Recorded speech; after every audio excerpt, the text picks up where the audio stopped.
Boom, it's showtime. All right, so what is up, Chasers? We're back for another live tonight. Now, I know a lot of you guys might have been taken out by the live that we had earlier, but guess what? In live, I was about to say live television, but in live interviewing, you cannot control your guests. So guess what? Shit be happening. Now, tonight, we're coming to talk about Kevin McCall and his DMs. I can't believe the man actually answered. Now, I went back and looked, and I saw that on the Wiley show. Apparently, he answered Wiley as well. So apparently, Kevin, he'll just talk to anybody that I actually talk to him, I guess, if they have a show or some kind of platform. That is no shade against him. That's just, I'm just not used to celebrities actually responding. So I give him big ups on that. But we're going to go through the DMs that he actually sent to me. And then I wanted to play the Steven Jackson video, see what you guys think. For the women that are watching, if you feel like calling in, you ain't even got to show your face. What the hell? Oh, that's the Bible notification. Okay, God. You ain't even got to show your face, but you are more than welcome to call in and give your takes on that. So first things first, let's share this screen and let's talk about Kevin McCall and these damn messages. I was really reaching out to him and I had no expectations for him to even freaking respond. Do you guys, can y'all see it? I'm pretty sure y'all can. All right, let's get it popping. So I said to Kevin McCall, his IG name is Kevin McCall _official. I don't believe he has a check mark, or maybe he does. I don't remember, but that is his shit. I said, hello, I'm an entertainment reporter on YouTube. I'd love to interview you regarding your claims against Eva.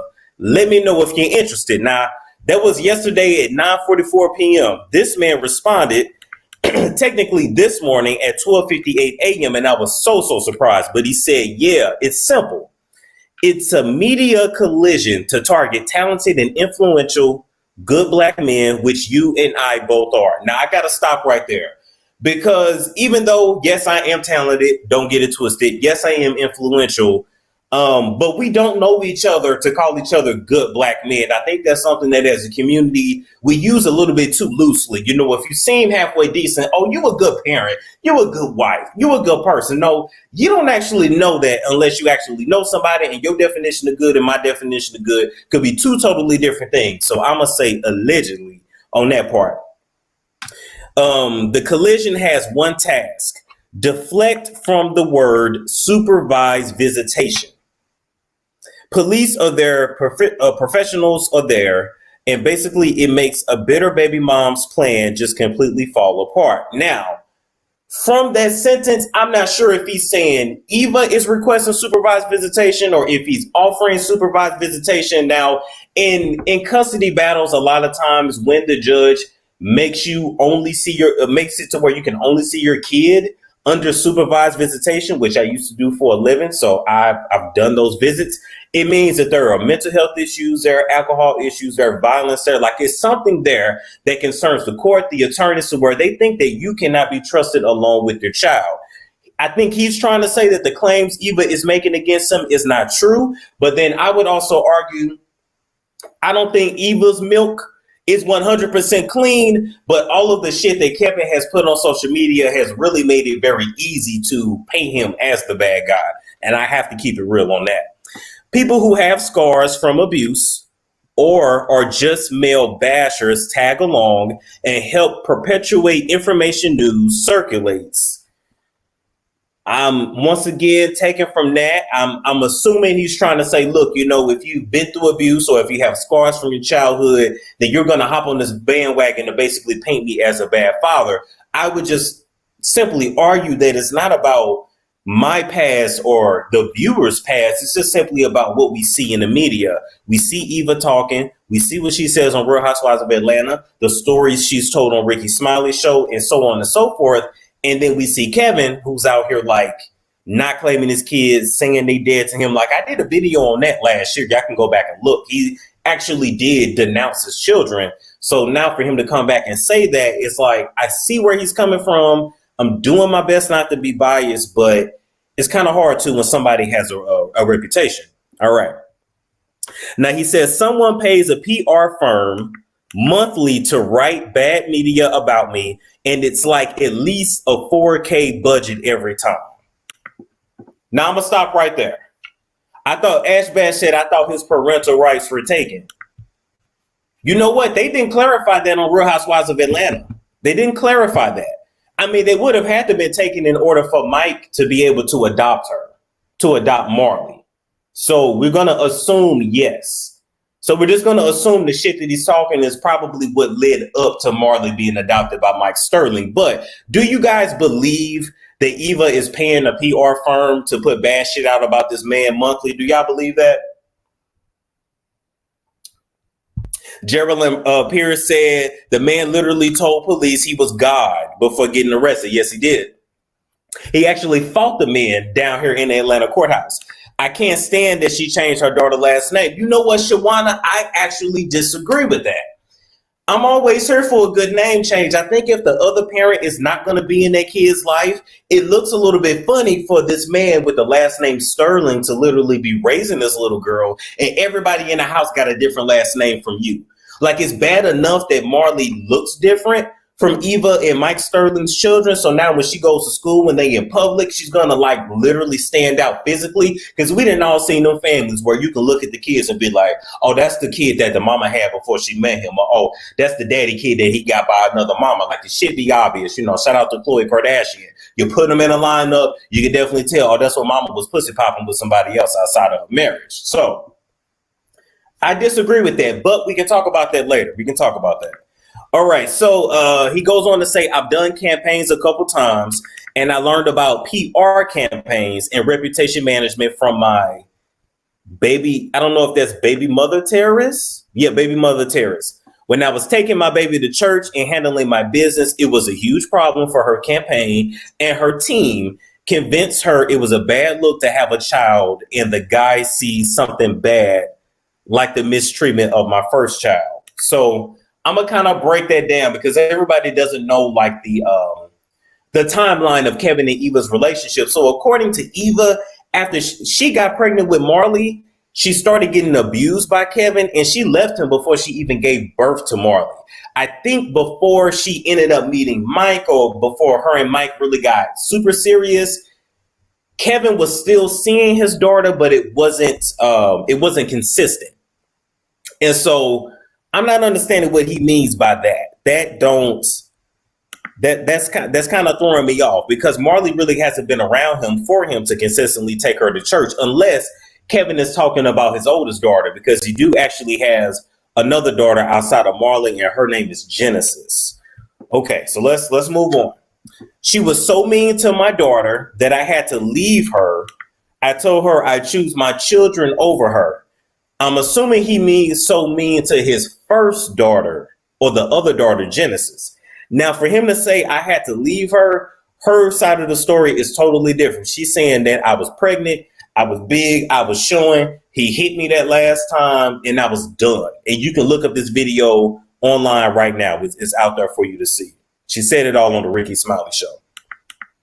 I told her I choose my children over her, and she's been trying to control the first impression people get of me before speaking to me. It's an all-out campaign. Okay, let's stop right there.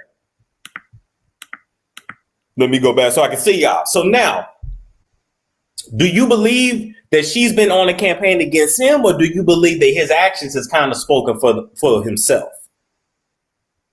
Because I see both. If he crazy, he should not see her. If he wants to see her, it will have to be supervised.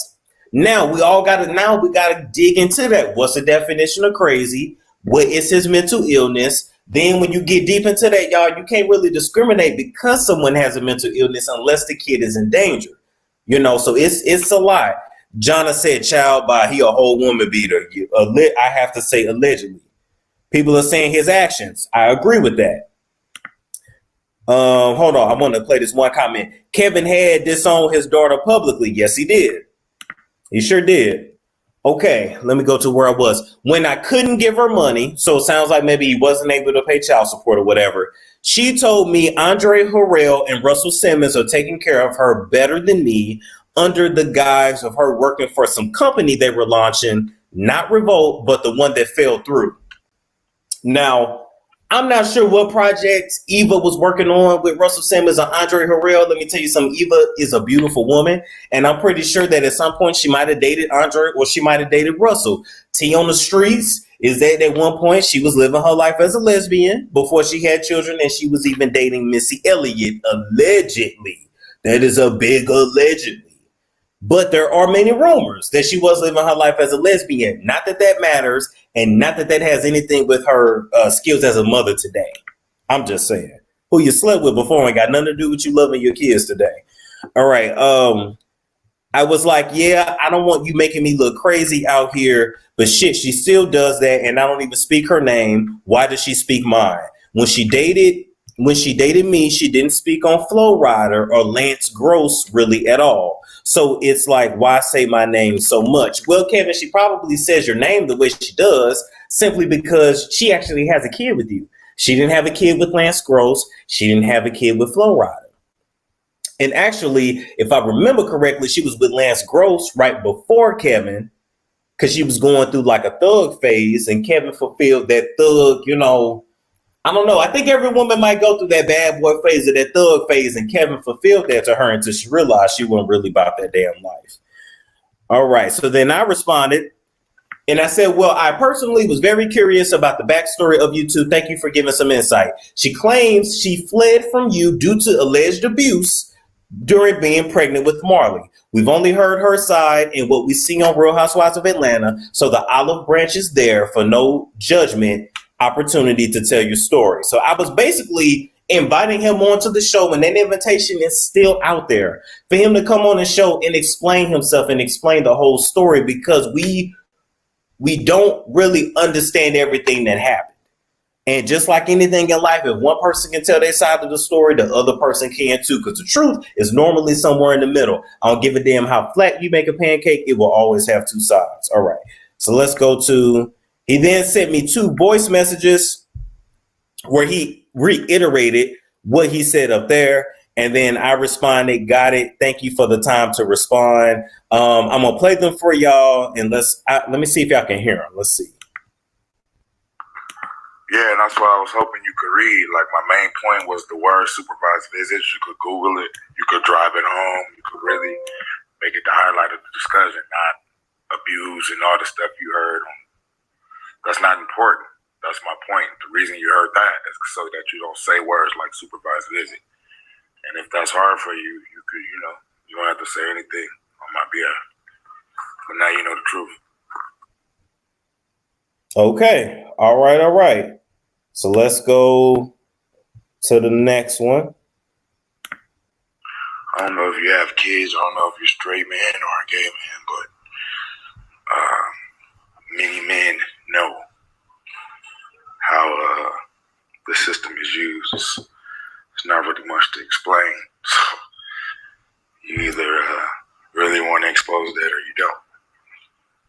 So focus on supervised visitation. Those are for people who do drugs, mentally ill, killers, anything like that. You have visitation with police there. That's my point. So to talk about abuse and this and that, that's to make you think bad shit about it, because that wouldn't matter if police are around, right? Focus on the truth. All right. So that was his response. Let me go ahead. Let me get it off there really quick before we talk about Steven Jackson. So what are you guys thinking so far? Oh, shit. Let me take that down. Go back to me. There we go. What are you guys thinking so far? For me, I feel like, have you ever spoken with someone or communicated with someone and they know what they want to say in their head, but when they speak, it doesn't all come out and you don't really understand unless you know the whole story. So I feel like I would literally have to get on a phone call with this man. I ain't going to subject y'all to that, but get on a phone call with him and really hear the whole story in its entirety in order to get to the bits and the juices and the gravy of what he was really trying to say. Because just to say supervised visitation, we don't know what they're talking about. We don't know. We don't know what was going on. We asking you for a reason. And I think that's just a lesson to women and to men in general. You got to be very careful with who you have a child with, because that will either be the best decision or the worst decision that you ever made. Denise said, I would stay out of it. Look, it ain't even that big a deal. I just asked him because I saw a story on it and I was surprised that he was actually responding to me. Geraldine said, please do. I think you can talk to him. Oh, shit. Geraldine, I'm sorry. I missed your comment. I think you can talk to him as a man. I mean, I'm open to it and I don't have nothing against him. All right, so now let's move on. Yes, be careful. I ain't finna meet up with him now. I ain't meeting up with none of these damn folks. Okay, let's share screen so we can actually see what Steven Jackson had to say, and then we're gonna respond to his shiznits.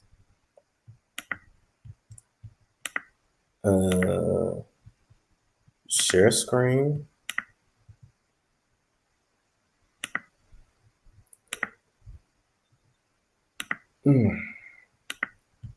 If you would share my shit, I hate that StreamYard does this. Like I have it loaded up, just play it. There we go. Damn. Okay, can y'all see that? Looks like it's loading out. All right, perfect. Bam Marilla says, Storm said you not meeting up with anybody. Oh, I'm sure not. No, we good on that. We good on that. All right, so let me go ahead and play this.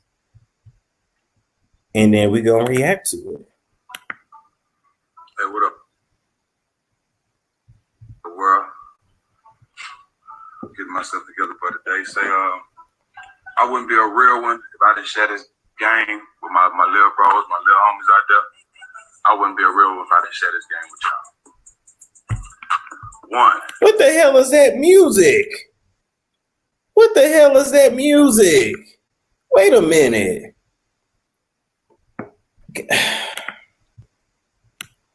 What in the hell?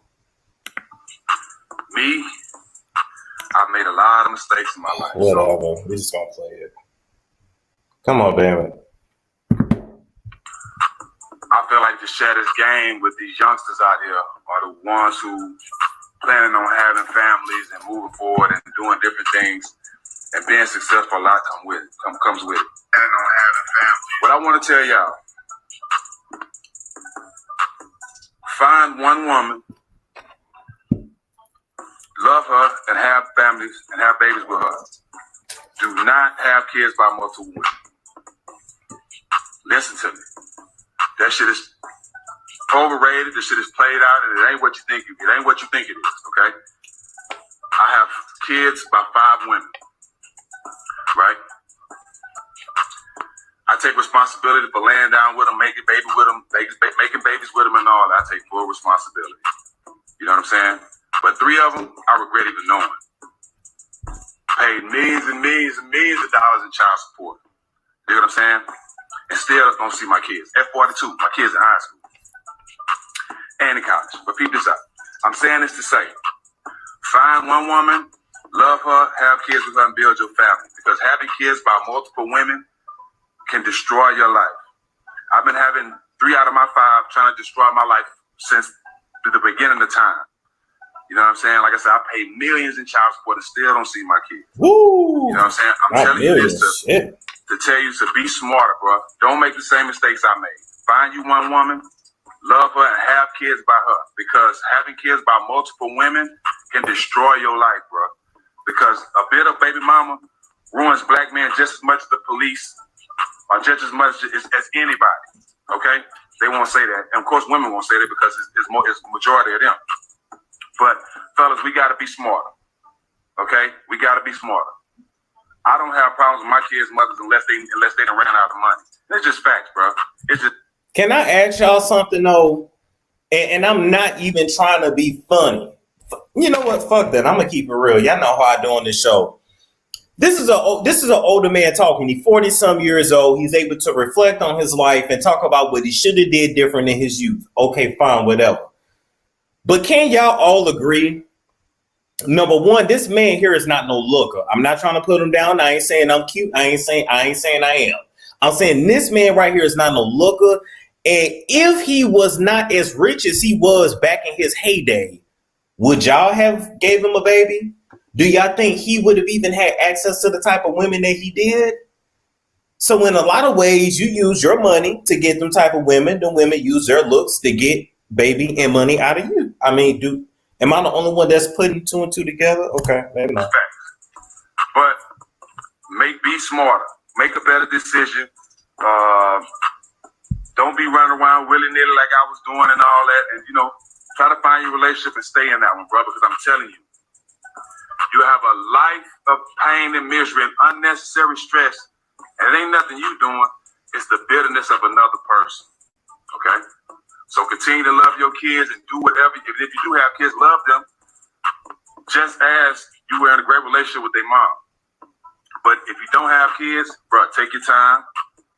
Find you one woman, settle down and have kids and do it the right way. Because I'm telling you, the quickest way and the fastest way for the demise of a black man, especially a successful black man, is a bitter black woman. All right. I know that's the part that really had everybody in the tiff, and that's why I want y'all to come in and actually talk about that part. So we said the worst thing that can happen to a man is a bitter black woman. Is it a bitter black woman or just a bitter woman in general? I don't really think race have nothing to do with that. Is that just me or am I tripping? Like when you look at what can take down a man or what can take down a woman, it will be your choice in a partner. The race really don't matter. So okay, let's keep going. Let's keep going. Truth hurts. You know what I'm saying? Brothers that's out here that ain't getting in trouble, that ain't selling drugs, what's ruining their lives? Opportunity and bitter black women. Nah, I can tell you what's been ruining my life: student loans and bad eating. Okay, let's go. That's the truth. If you ain't doing nothing wrong, you ain't dealing with the police. I ain't got no bitter baby mama, y'all. I promise. My baby mama's name is Great Lakes, and I'm gonna be paying her for 24 years. So what else is ruining? Opportunity and bitter black women. It's just the truth. I had to say this to my youngsters out there, man. Don't be nutting off and everything like I did. You know what I'm saying? I take full responsibility. I don't regret my kids, but I take full responsibility for the situations and the drama that I've had all my life from laying down with these women. I regret it, but I take full responsibility. Be smarter than Stack 5. I made all the mistakes, so y'all won't have to. So my two sons won't have to. You dig what I'm saying? Love.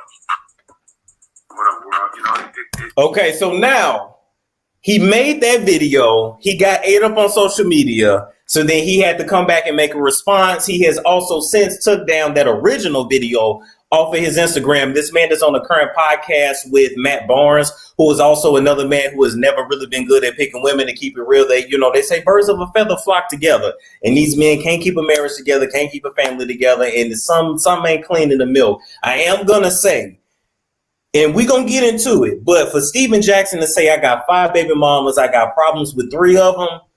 You might be the problem. I'm just saying, like if I had 5 friendships and I fell out with 3 of the 5, it might be because of something I did or didn't do. I'm just saying. All right, let's do this. It feels good to me that I can share my trials and tribulations, my ups and downs, and my right wrongs in life to help the next generation. You know what I'm saying? A lot of it didn't grow up with a father in the house. So a lot of things that we had to learn on our own. Now that is true. The majority of these black men do not grow up with fathers in the house. That is why I always tell you ladies that, if you got sons, it's going to be really, really important for you to keep the father around, a father figure, an uncle you can trust, a grandfather, somebody, because you really are going to raise a boy that is not really ready for manhood. It's just the truth. A woman cannot raise a man, which is the reason why a lot of women today can't find a good man. Y'all struggle. Y'all gonna continue to struggle because it ain't really no more men being produced like that. They ain't being made like that. And there really too many men that's still changing tires and taking care of their families. And look, if you got a good one, a decent one, you better hold on to them. That's all I'm saying. You know what I'm saying? By through experience. I don't live in a make-believe world. And I teach through my real experience. You know what I'm saying? I don't speak on shit that I've never done or I don't know nothing about. You know what I'm saying? That's why I consider myself real. I said black women in my last post because I only have kids by black women. I disagree with that point too. Now I'm gonna see because Paris Milan did a good breakdown with it where she showed the pictures of them. I'm not gonna play her video, but we're gonna do a Google search. And the women I seen that he had babies with, these women are mixed women. These are not black women because typically athletes do target mixed women or less ethnic looking women because that's really how they want their kids to look, low key. But they quickly learned that that black is beautiful and very powerful. Shout out to Laura Govan. She tried 4 times to get her baby to look like her. Your baby came out brown and beautiful, dark and lovely every single time, but you still light and fucking a disaster, Laura. Dated another race. So that's why I said black women. If you put yourself in that category, that's on you. I love black women. But I'm happy that I can. Why would I let a young man go down the road that I've been down when I know that's not the right direction? If I can share my life experiences and my trials and tribulations with somebody else to help them, why wouldn't I? Denise said, I know men with no fathers and lives and they turned out just great. Denise, I don't mean no harm. But a lot of times when we say these men turn out just great, we say it because, okay, you got a good job, you married now, or you ain't never been to jail, you do what you're supposed to do. But I'm telling you, if he has never had a man there in the formative years, it's going to be shit that's missing. And although he may be decent, it's going to take him a while to become a good man. Those are skills he's going to have to learn later. I promise you that. I'm not trying to be funny. That's just, I'm just telling the truth. Myself, so why wouldn't I help the next man? That's just what I'm on. You know what I'm saying? That's how I sleep.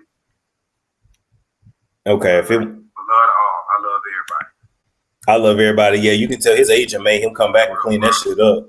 He said, you're going to clean that up. Now, okay, let me go ahead and get off that. Let me stop the screen here. Now, here's my thing. Okay, first off, I'm going to be very honest with y'all. I'm going to be very transparent. Let me put the invite here in here so you guys can see it. Yes, Jonna or Janae, yes. Fathers are very much needed. You can keep playing if you want to, but you're going to learn now. I would be lying to y'all if I was to come on here and say that that very same conversation that Stephen had with the camera, I haven't heard my father say. I haven't heard my uncle say. I haven't heard men in the barbershop say. Like, this is actually how the majority of black men feel. And that's the truth. I'm going to just keep it real with y'all. Is it right? No. But is it the way a lot of them feel? Yes. And it's simply because a lot of them are out here as young bucks. They spreading their seed and nobody tells them that, hey, it's all good now while you young. But when you get older and you actually meet a woman you actually want to settle down with and have a family with, it's hard because you got 5 baby mamas, because you're paying child support, because you're doing this, because you're doing that. Hey, Storm, been watching you all day. Thank you so much. How about the we ain't tripping off that damn conversation from earlier. Shit. Amazing Grace said, I had no problem with him speaking to the younger men about choosing wisely, but he personalized it when he brought up race. Yes, he did. I have no issue with him schooling young men as well. He should be schooling young men. Men my age should be able to look to men like that to try to school me on what not to do in life. Although I pretty much have already beat it because I don't have any kids or anything like that. But I'm a little different, allegedly, right? So the conversation itself was actually positive. But when he went in and said, well, a bitter black woman is the worst thing that ever happened to a man. And it's just like, it's not about race, especially when as an athlete, the women you have babies by are not even black anyway. They mix. That's all I'm saying. Fazbo said that's bullshit wrapped in toxic masculinity, which starts in the church. Wait, what part is bullshit, Fazbo? I'm not even trying to be funny, but which part is bullshit? Which part is bullshit? Because what he said, for the most part, it actually was true. These men do need to take their time. They do need to just settle down with one woman. I've been telling y'all that anyway. If I had money like that, I'd find you one girl, have one woman, marry her, have kids with her. Just deal with her. Why do you want 10 and 12 and 15 and 20 women out there when there's 12 and 15 and 20 different emotional states you have to deal with? Women are a lot to deal with. Let's keep it real. They always want to say men are territorial. Ain't no species out here more territorial than a woman at all. A woman is going to make it known. This is my man. This is my space. Women too, though, they be lost. Yeah, women need to be careful too. Y'all got to carry the babies. Like, y'all should really be careful.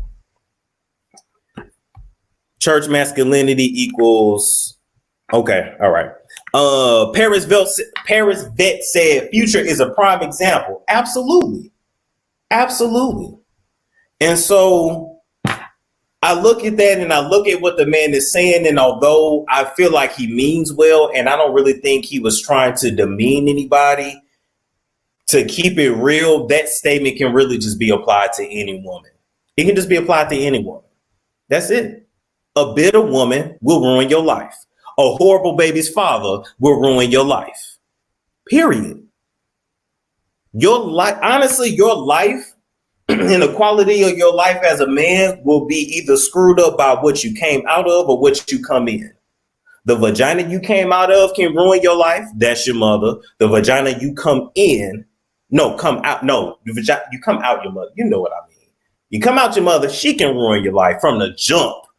As you become an adult, the one you come in can ruin it for the rest of it. So that's all I'm saying. Rayo first said he was placing blame. Yes and no. Lynn said, does he have any black daughters? Yes, he has 3. He has 3. What sense? I guess black-ish. I don't know. That gets really confusing when like you got a black dad, but you got like a mixed mom. I guess that still is black. I don't know. These artists, oh shit, damn, these comments moving fast. These artists, athletes, and public figures speak poorly about us and speak highly of lighter or racially ambiguous women. That's where the hate comes from. Well, a lot of times they do that, Sunray, because as they're coming up, a lot of these artists and athletes are raised in poverty. In these impoverished neighborhoods, the majority of their counterparts or black young girls, young women, whatever. So when they see black women, they see the struggle. They see what they went through. They see what they're trying to run from. When they see white, Asian, other lighter complected women, they see what they're trying to go to and what they're trying to aspire to have. I'm not saying it's right, but that's really where it comes from. That's why, like, you will see a black athlete and the girlfriend he had in high school looks a certain way. And then he gets drafted in the NBA.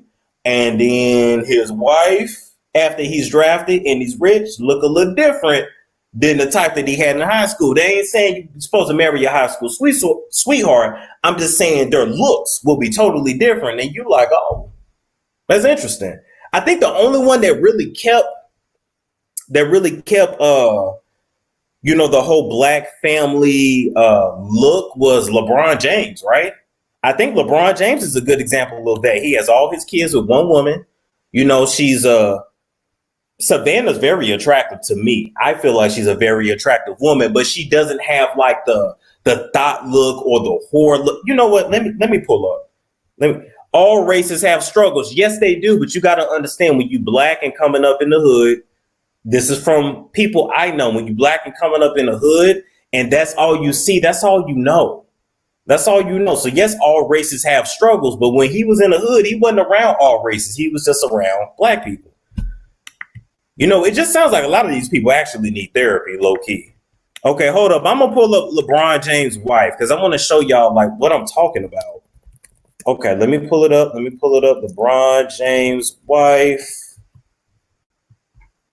All right, so let's go share screen. Damn it, you better have to pull it up. Don't make me. There we go. Okay. All right. Can y'all see that? Yes, you can. So you see how even when we go to images,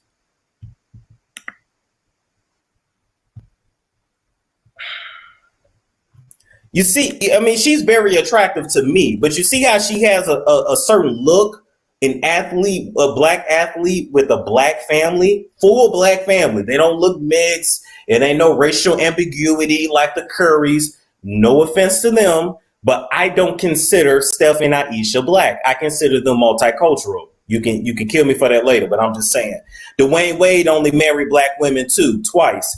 This is my issue with Dwayne Wade. Number one, between him marrying Gabrielle Union, he had an outside baby on her. So I just don't understand how you can control your nut. You know what?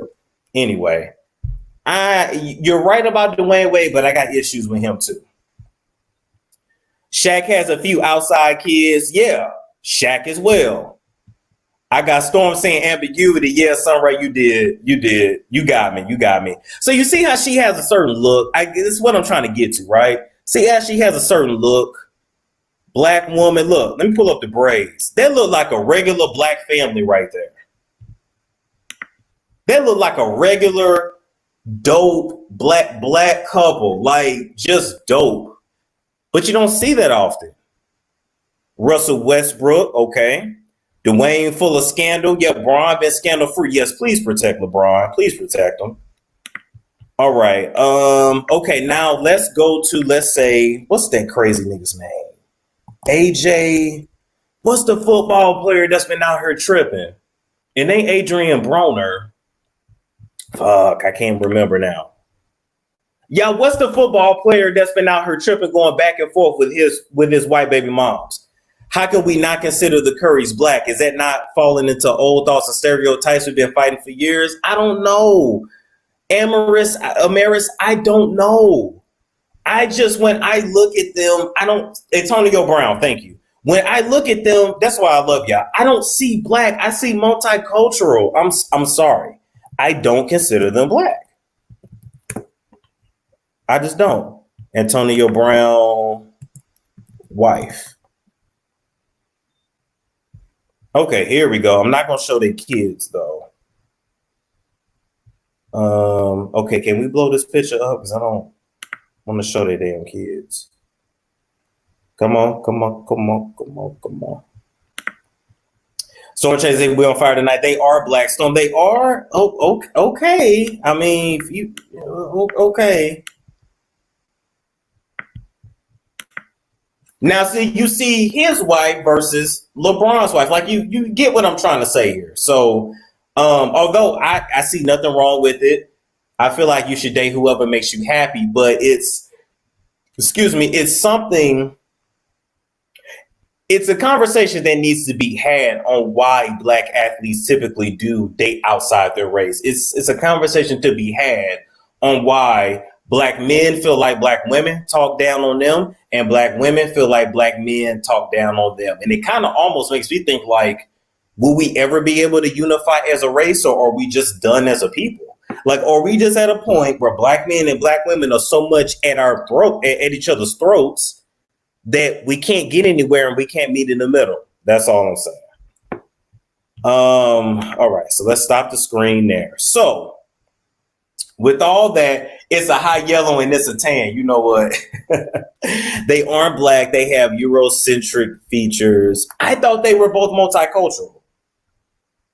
Both multicultural. Self-hate, Storm. Is it self-hate? Is it self-hate when somebody dates out? Or is it, I don't know. Mixed aren't black enough to be black, but not white enough to be white. So where do they belong? Mixed. What's wrong with saying that? Mixed. I'm just saying. Okay, y'all come in. Let's have a conversation. They just light skin. Okay, maybe I'm wrong. I read a little different, but okay.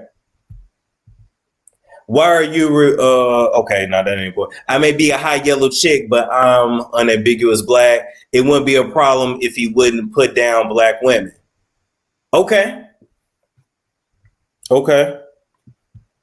Kenya says Storms considered himself dark skinned, but trying to call other light skinned folks mixed. Okay, my thing is don't get tricked by the lights. I'm not that light in person. That's all I was trying to say. That's all I was trying to say.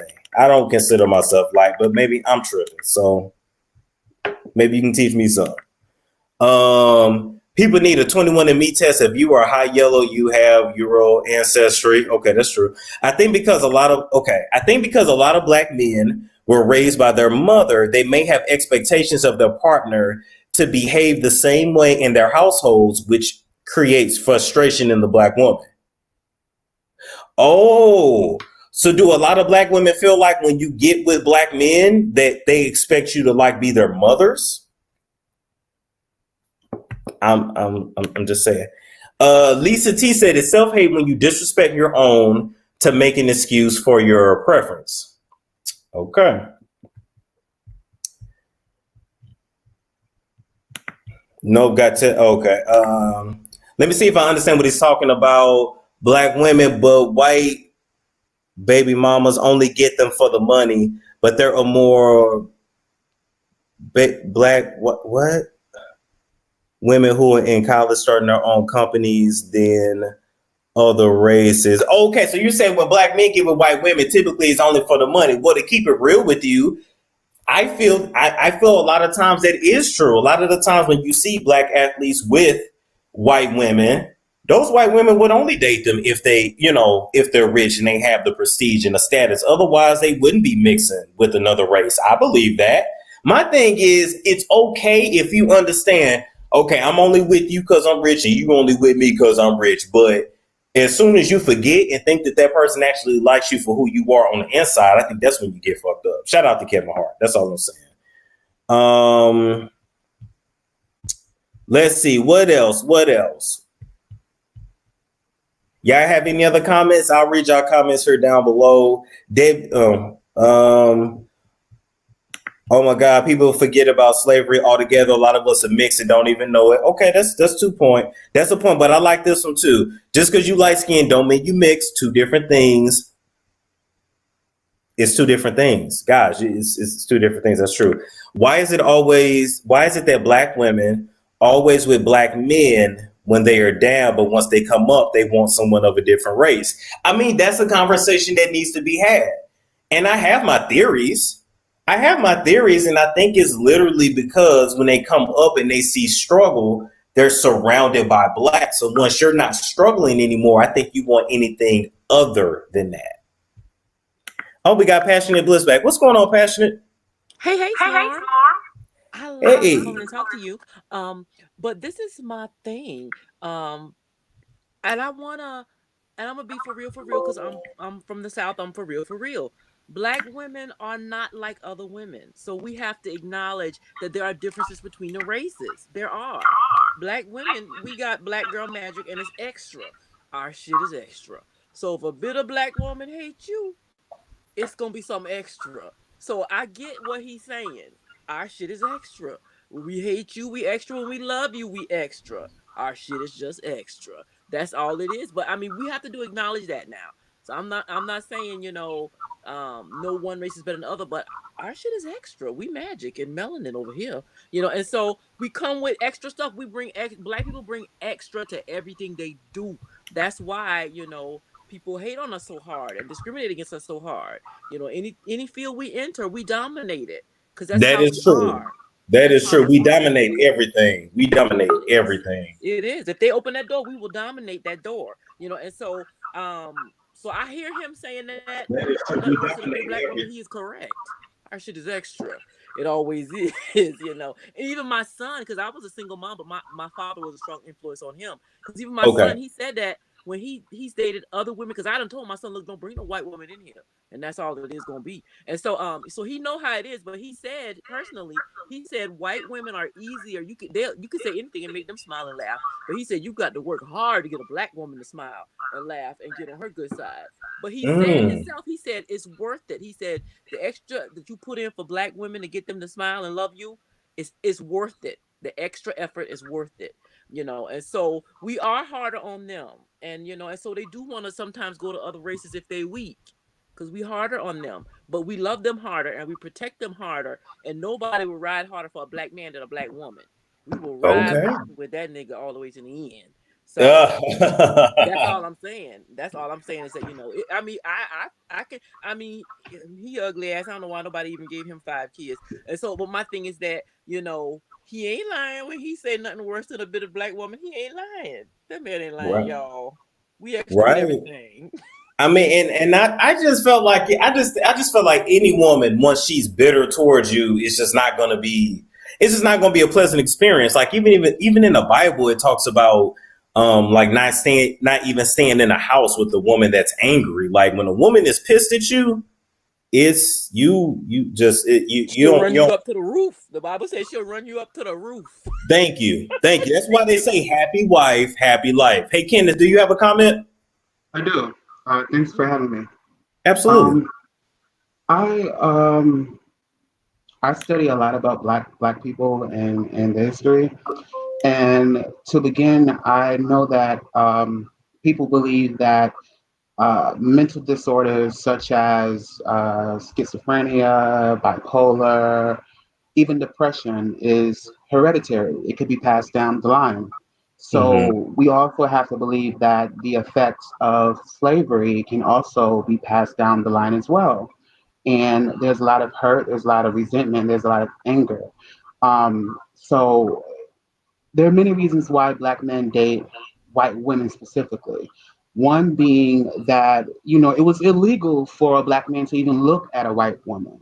Emmett Till was killed, brutally murdered for even like so-called whistling at a white woman. So now it's okay. And many black men look at white women as a trophy. That That this is is the true. this is the Mount Rushmore of women, and now I've achieved that. Though they also date because black people want to be, no matter what black people say, black people want to be accepted by white people, and it's just not going to happen. Mm. No. It's not going to happen, and we try our best. That's why we say things like, "Oh, y'all embarrassing us in front of white people. Oh, we want to be accepted into the Grammys. Oh, we want to be accepted. We have all of this wealth, but we just will not make our own football leagues and create our own, Grammys. We wanted to attend the BET Awards. When we attend the BET Awards, we wear like jeans and t-shirts and shit. But when we go to the white folks Grammys, We we dress get up. $50,000 suits and shit Mhm. and gowns from Balenciaga and this, that, and the third. So we do care about white people more than we care about ourselves. And also, Some of us. unfortunately, Yeah, unfortunately, unfortunately, yeah. um, unfortunately, many black mothers, uh, I'll give you an example. I was in the grocery store. I live in New York City. I was in the grocery store and I heard this lady yell. She said, "Get your motherfucking black ass over here right now." And the boy was like 4. He looked like he was like 3, 4 years old. I mean, he was just looking at some fucking apples. You know what I mean? He wasn't like picking up apples and throwing them. He was just looking at them. And when he came over there, she like popped them in his head for nothing. You know, Uh, there was a woman last year. I don't know if you guys saw, but it was a viral video of the black woman. She went to her son's school. He was in the first grade, and she dragged him out of class and she beat his ass like right there at the school, and she was calling him nigger and like just berating him. A lot of these black but Kenneth, I gotta say, a lot of black people, a lot of black people I know came up like that. Where if you clowned at school, that sound kind of old school. Because right. yeah, I didn't see nobody doing that in my generation, but I heard stories of many people being whooped right in class in front of the Oh other yeah. kids. Oh I yeah, ain't that saying it's happened to right, but me. I'm just saying. Yeah, that happened to me. Like I didn't get whooped, but people in my class. I'm 33. I graduated high school in 2004. Okay. Graduated middle school in 2000. So I mean, I come from that era where parents did that, and that's what I'm saying. That we result to berating, hitting, slapping, yelling, screaming. That's what we result to. We are reactors. You know what I mean? So black men don't, some of them, like they don't want to be a part of that anymore. So that's why when they reach a level of success, they kind of separate themselves from that. I'm speaking from experience. I don't date women or anything, but as of September 19th of last year, I separated myself from my family. I changed my phone number, deactivated my Facebook, and I've everyone, sister, mother, brother, grandma, grandpa, aunt, everybody. No one has access to me at all. And I've come from a family line of That's complete a red flag. dysfunction. I come from a line of dysfunction and angry people who refuse to get treatment. I seek therapy. My mother's been on drugs and alcohol for 30 years. She's now clean for 3 years. Her and her mother fight. Grandmother, like everybody just fight. And I've offered to pay for therapy for everyone as a family, and they just refuse to do it. But they continue to want to fight and not live a peaceful life. And we all have we're fighting against so many things that we don't even know of, like on a spiritual level that we go through daily. And we, like me personally, I've had like spinal surgeries and like so many different things where I'm just not at a place to tolerate anything that isn't bringing peace and harmony to my life. So I do and and understand. I get and I get that, and I get that. I would say myself, I don't think I cut my family off, but I definitely distant. I don't even say family, I say relatives. We ain't been family for a real long time. But I definitely distance myself from a lot of relatives that I feel like are toxic. But that's, Right. I don't know if that's really a black thing or if that's just some people just got That's a toxic ass every family. race thing. How you doing, Yes. Storm? I'm sorry to interrupt you. I'm just Go ahead, boiling over son. here. I wasn't even gonna call, but I can't sit back and listen. It's just making me boil because it's like, first of all, there's toxicity in every race, every single race. You have white women that abuse their children. You have black women that abuse their children. You know what Right. I mean? And then there's black women that don't even believe in cursing around children. I don't even curse around my nieces and nephews, and I Right. won't curse around my children. So to say that, maybe he wants his children or wants himself to get away from that toxicity, he has to look within himself what was attracting that toxicity. We don't know how great of a man he was within these relationships either. I think we're just really judging black women a little bit too hard right now. And we're not digging deep. We're really not digging deep. He could have been abusive. He could have been a cheater. What made these women so angry toward him Right. that is making him even say these things about black women? Yeah. And when you go Well, into a therapy session, there aren't only black women in there. You know what right, I There's mean? right. But I everybody. mean, There's men, there's me women, there's people personally, from all races. I wasn't I'm even gonna call in here with this scarf on, but I'm boiling, y'all. I'm not speaking on him per se. I'm speaking for like not a whole, but not him personally. I'm speaking for things that I've seen. Living in New York, there's is so many different cultures here. I'm also from North Mhm. Carolina, from a small town, 12,000 people. I hung around women the majority of my life, and I've seen so many, so many, so many times. The majority of the people that I've seen, whether it's personally, whether I see them in a store, at the bus stop, in a clothing store, many black women that I see are talk very angrily to their children, That's you. and I must say that we compare ourselves to other races. Oh, other races this and other races that, but no other race have endured what black people have endured. We Mhm. That's can't true. I compare just said that in ourselves. the chat. But listen, but we cannot compare ourselves to white people, to Spanish people, because nobody was at the bottom of them ships chained together like that.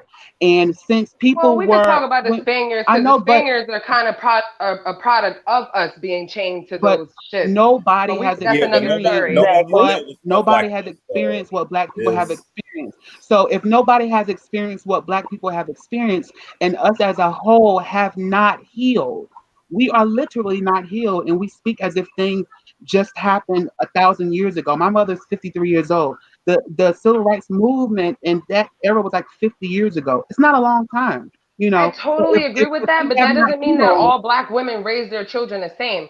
I'm I not saying totally Right. agree all with black you. women, but if we have not healed as a race, then that Right. means that some of those problems and anger from the past is going to continue to get passed down as a whole. Not everybody, but a greater good of black people have a lot of healing to do. So we're going to do things that are different from other races. It's not like and we could, every time we talk about the whole black women thing, black women aren't receptive to this. And then they want to bring in, oh, well, black men are deadbeats. And that's right. No black Black Well, woman with has men all not due want, said respect, that. it took a black woman to get on here for you to change the narrative because now you're actually speaking my language.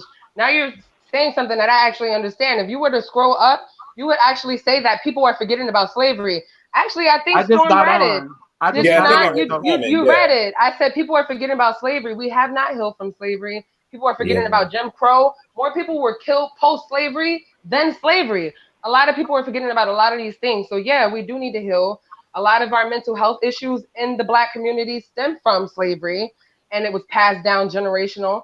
But you know what I mean? But Now, how do we heal if we continue to say that there's not a problem? When I talk to my grandmother and my mother about their problems and about the problem of our family, they pretend as if those problems don't exist. No, right. no, For an but example, you gotta understand. But wait a minute, I gotta say this because I deal with that shit too. You got to understand with the older generation, they come from that generation where you just didn't talk about shit. You just took it and you put your head down and you never voiced anything. So I'm not trying to be funny, but trying to talk to the older generation to try to get them to understand where we come from. This shit ain't gonna work. Let that go. You might as well talk to us and the ones we birthing. Because the ones what that about the people that were brought up in the ways. 80s? What about the people that were brought up in the 80s? The 50-year-olds. Hey, do you have a comment? I want to give you a chance to speak to. Well, I mean, I've been listening to Kenneth, and I have a bit of a problem with what he's been saying because, you know, no disrespect, but you're not a woman. You don't date women. So how can you speak on women? Because I don't date women. First of all, you don't know my past. You don't know if I have dated women in the past. For anyone to say that just because someone is not a woman does not mean that they don't understand a woman, that's ridiculous. If that's the case, no, it's ridiculous what you're saying because you don't understand the reason why Black women are so angry. You're saying when we were in the slavery days. Hold on, one at a time. Go ahead. So when people say, since we're talking about who each other dates, when people talk about when the gay topic comes up, all of the straight people have all of these solutions.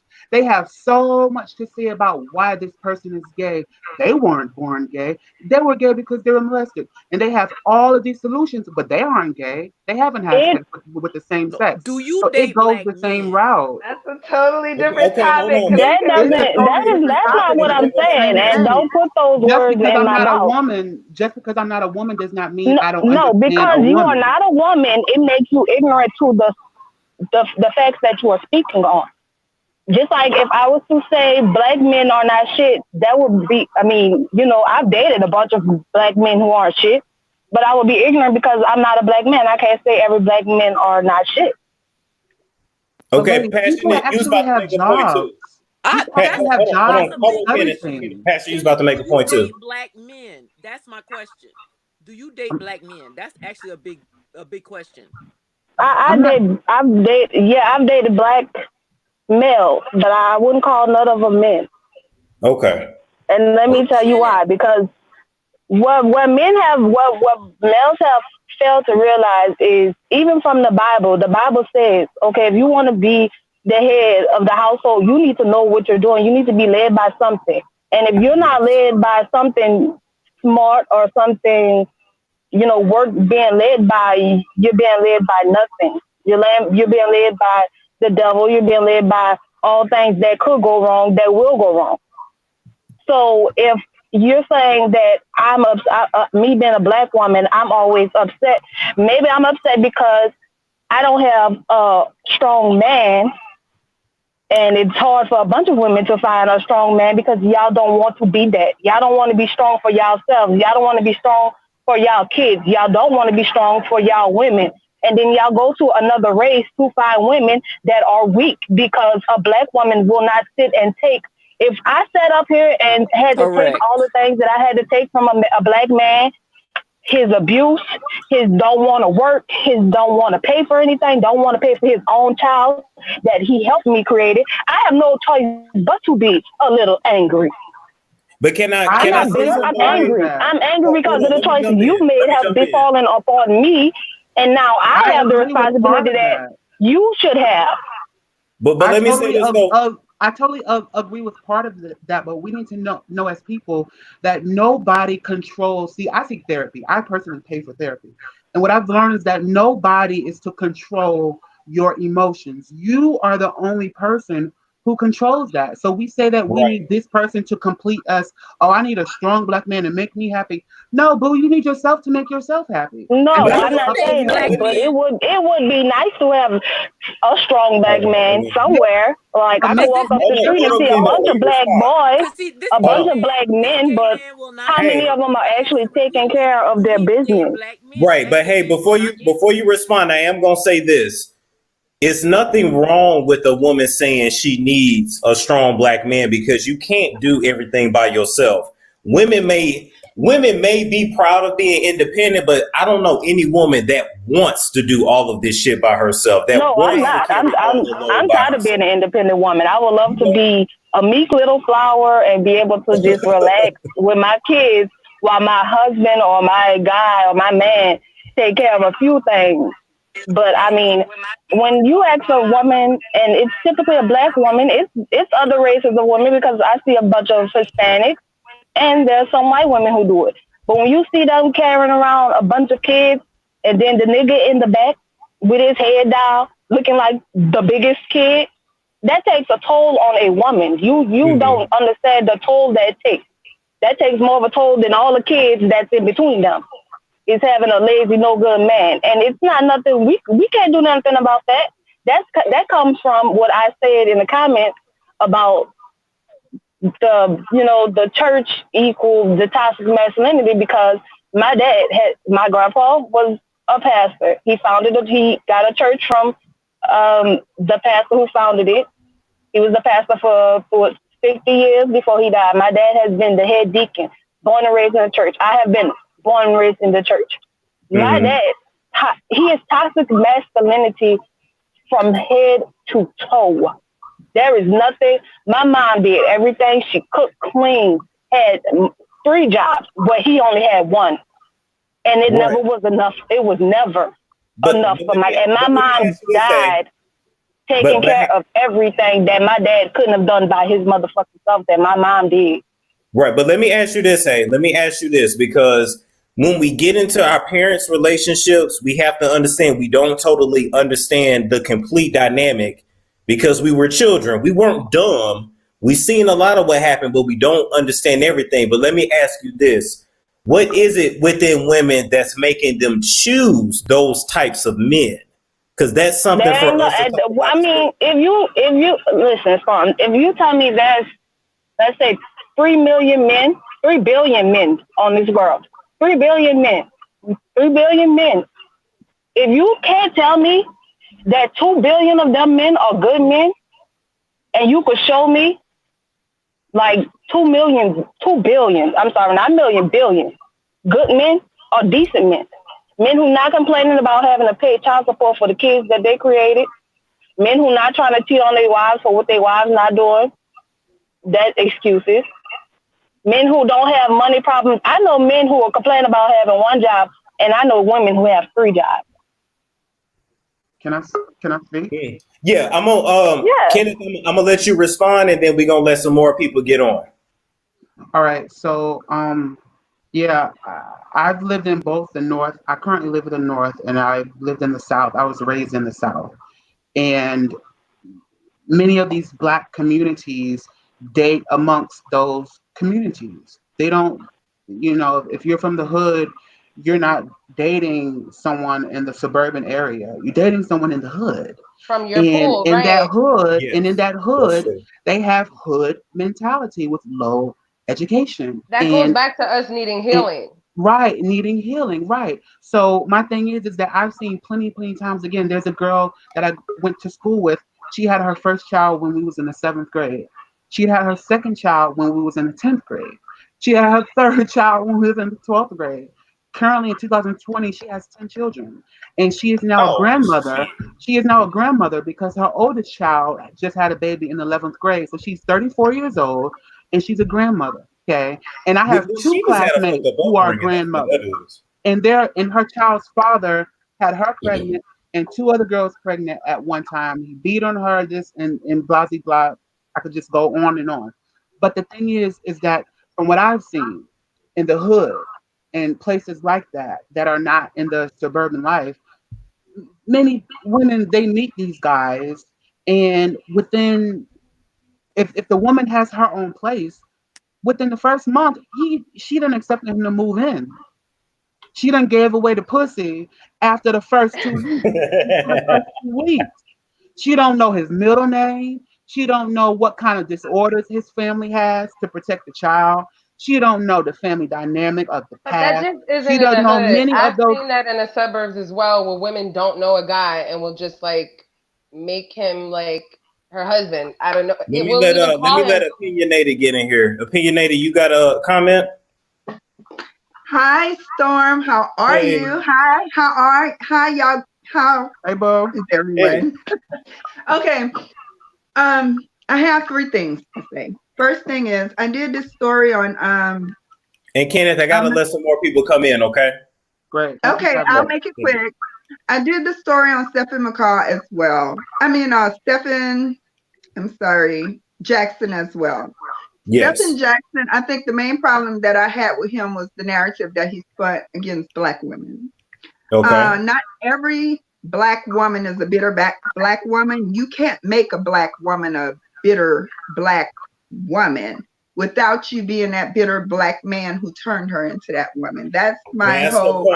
That's a point to touch on too. They always want to talk about the reaction. Right. We have to keep it real and say, what did you do? Did you lie to her? Did you cheat on her? Did you get her pregnant thinking you was making her believe you was gonna stay with her and you did? Like it's more to it. So go ahead. More to it, yes. The second one I want to touch on is what Kenneth was saying about the type of people you're choosing. I do agree. When I first meet guys, I tell them I'm an experience. When they ask to get to know me, they like, so tell me a little bit about yourself.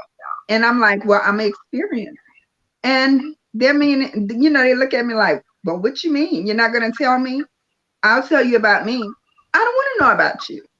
First of all, I'm not sleeping with you on the first night. We're going to date first. I want you to see the real me first.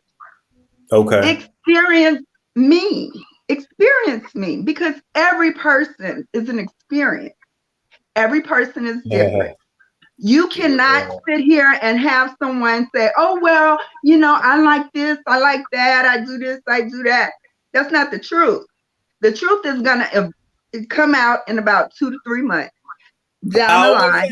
And you're going to see. Days. Yep. Exactly. You're going to see who that person is. So what I want you to do is if you stick around long enough, experience all of me, baby. That's what you got to do. Last but not least, dating in the hood. I've dated hood dudes. I was in the military for 10 years and I was in the reserves, the Army Reserves for 4 years, but I was in the Army for 10 years. I've dated almost every race. I kid you not. Okay, what can you tell us? Each race is the same. A man is a man, a woman is a woman. Bottom line, everybody have that certain expectations when it comes down to financial status, sex, and just how you treat a person. It's life. You're dealing with life. Okay. So what I have to say about that is, even though he went and he dated another woman, I ate him up because you used the term Black. All women, I agree with you. All women are the same. Say all women. Don't just put Black out there because you have a mother, you have an aunt, you have ancestors that were Black women. When you say that, you're depicting a stereotype amongst the whole entire race, and that's totally incorrect. Now I got a question for you. Before we move on.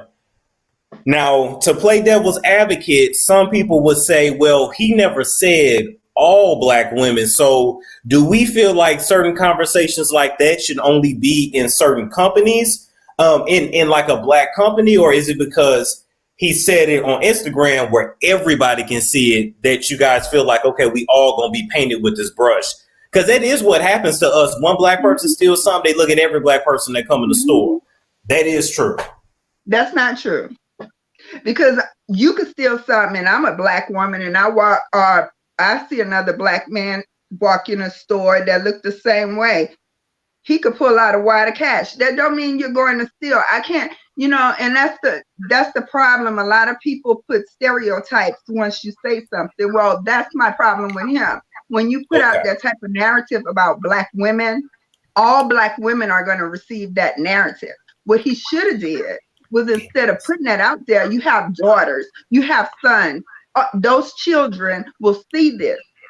Take the time out and chat with those kids, chat with the mother, and don't put that type of scenario out there against all Black women. Don't do that, because it only tarnishes us and it tarnishes Black men. Black men are great men. I uplift Black men 100%. You'll never hear me tear down a Black man at all. That's not my place, because without a Black man, I could never be a Black woman. Mm.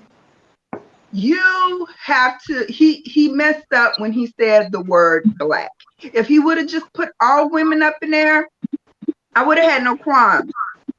Secondly, he should have took that up with the kids' mothers. You know, those children, they have to go to school. Who says their social media wasn't ate up by the remark that he made? People out here are crazy.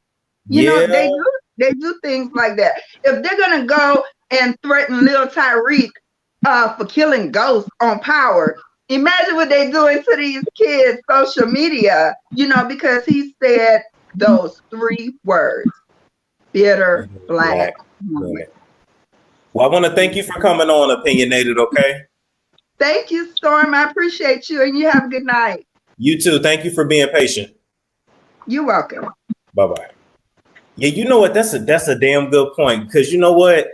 I sat back and I thought too, as she was talking, like, well, damn, why didn't he make that phone call to his children's mothers? Because baby mamas is so damn derogatory. But he said them kids grown now, right? So is it that them kids are grown and they don't want nothing to do with him because they felt like he wasn't around? I don't know. Extravagant. I can't see your whole name. You go ahead. Extravagant minimalist. Hey, am I reverbing or can you hear me? Oh no, we can hear you. Go ahead. Oh, okay. So I want to go back a little bit just for a second. When it goes back to our people and people calling us angry Black women, you know, we all know that term is the pin that is pulled from the grenade. When people throw that at you, you're an angry Black woman. So what do? We try to act like we're not angry, and then we get extra mad because we put ourselves down. We're like, shit, I should have went off because I was right to go off.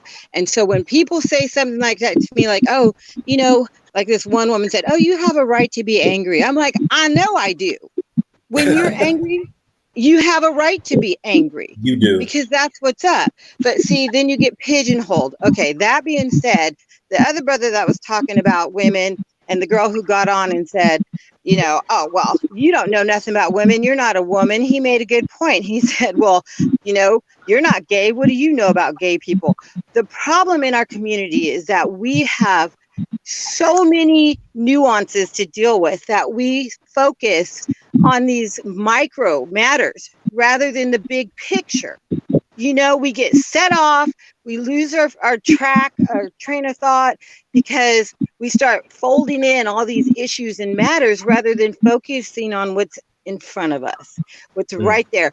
The thing about Black people being Black or not Black or whatever, you know, you even said, oh, well, you know, high yellow, mixed. Let me tell y'all something. When we haggle over little dumb shit like that, that's what separates us. That's what makes us small. We need to think of people. If you're not white and you're not another race, you're Black. Okay? Right. Can we all just let agree? me clarify. I said that I made that comment because when you look up Aisha Curry's name, it says Canadian, Jamaican, it lists all these different things. The same thing with Steph Curry. So that's why I said that. I know it's Black people out here with sandy brown hair and green eyes. We all know somebody that look like that. And it's even not their fault. Right. So let me clear that up. But yeah, go ahead. Well, I just wanted to say a few things on that matter. And I thought that brother was very educated. And that's the other thing. We often resort to physical violence because we can't handle our emotions. And that leads right into mental illness, which a lot of people don't even realize they have because it is ingrained in our culture. We are like, if you look at our culture as a whole and you look at an abused child and all their symptoms, that's what we are. Our culture is that of an abused child. No direction, no focus, no boundaries, lost.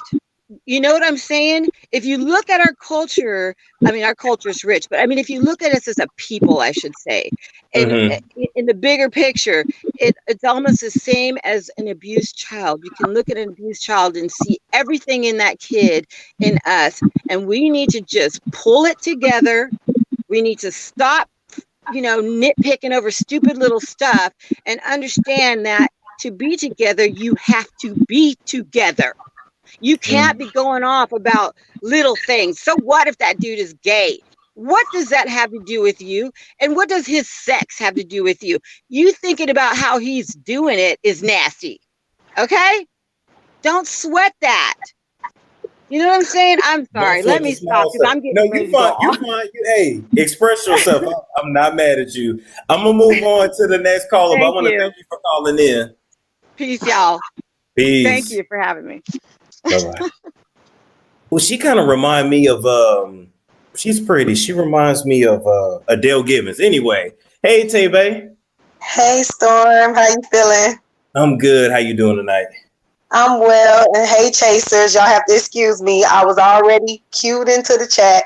My baby woke up. She's 3 years old, still nursing. She said, "Mama, let me have it." So I had to let her have it. But yeah, you fine. Just don't show us areola. You good? I ain't trying to hurt nobody. But a few things. It's about 3 things. One thing is, I just want y'all to see my baby. Put your hand on my face, move. This baby is high yellow. Both her parents are chocolate. I just want to be known because we are the only race that can create other colors. That's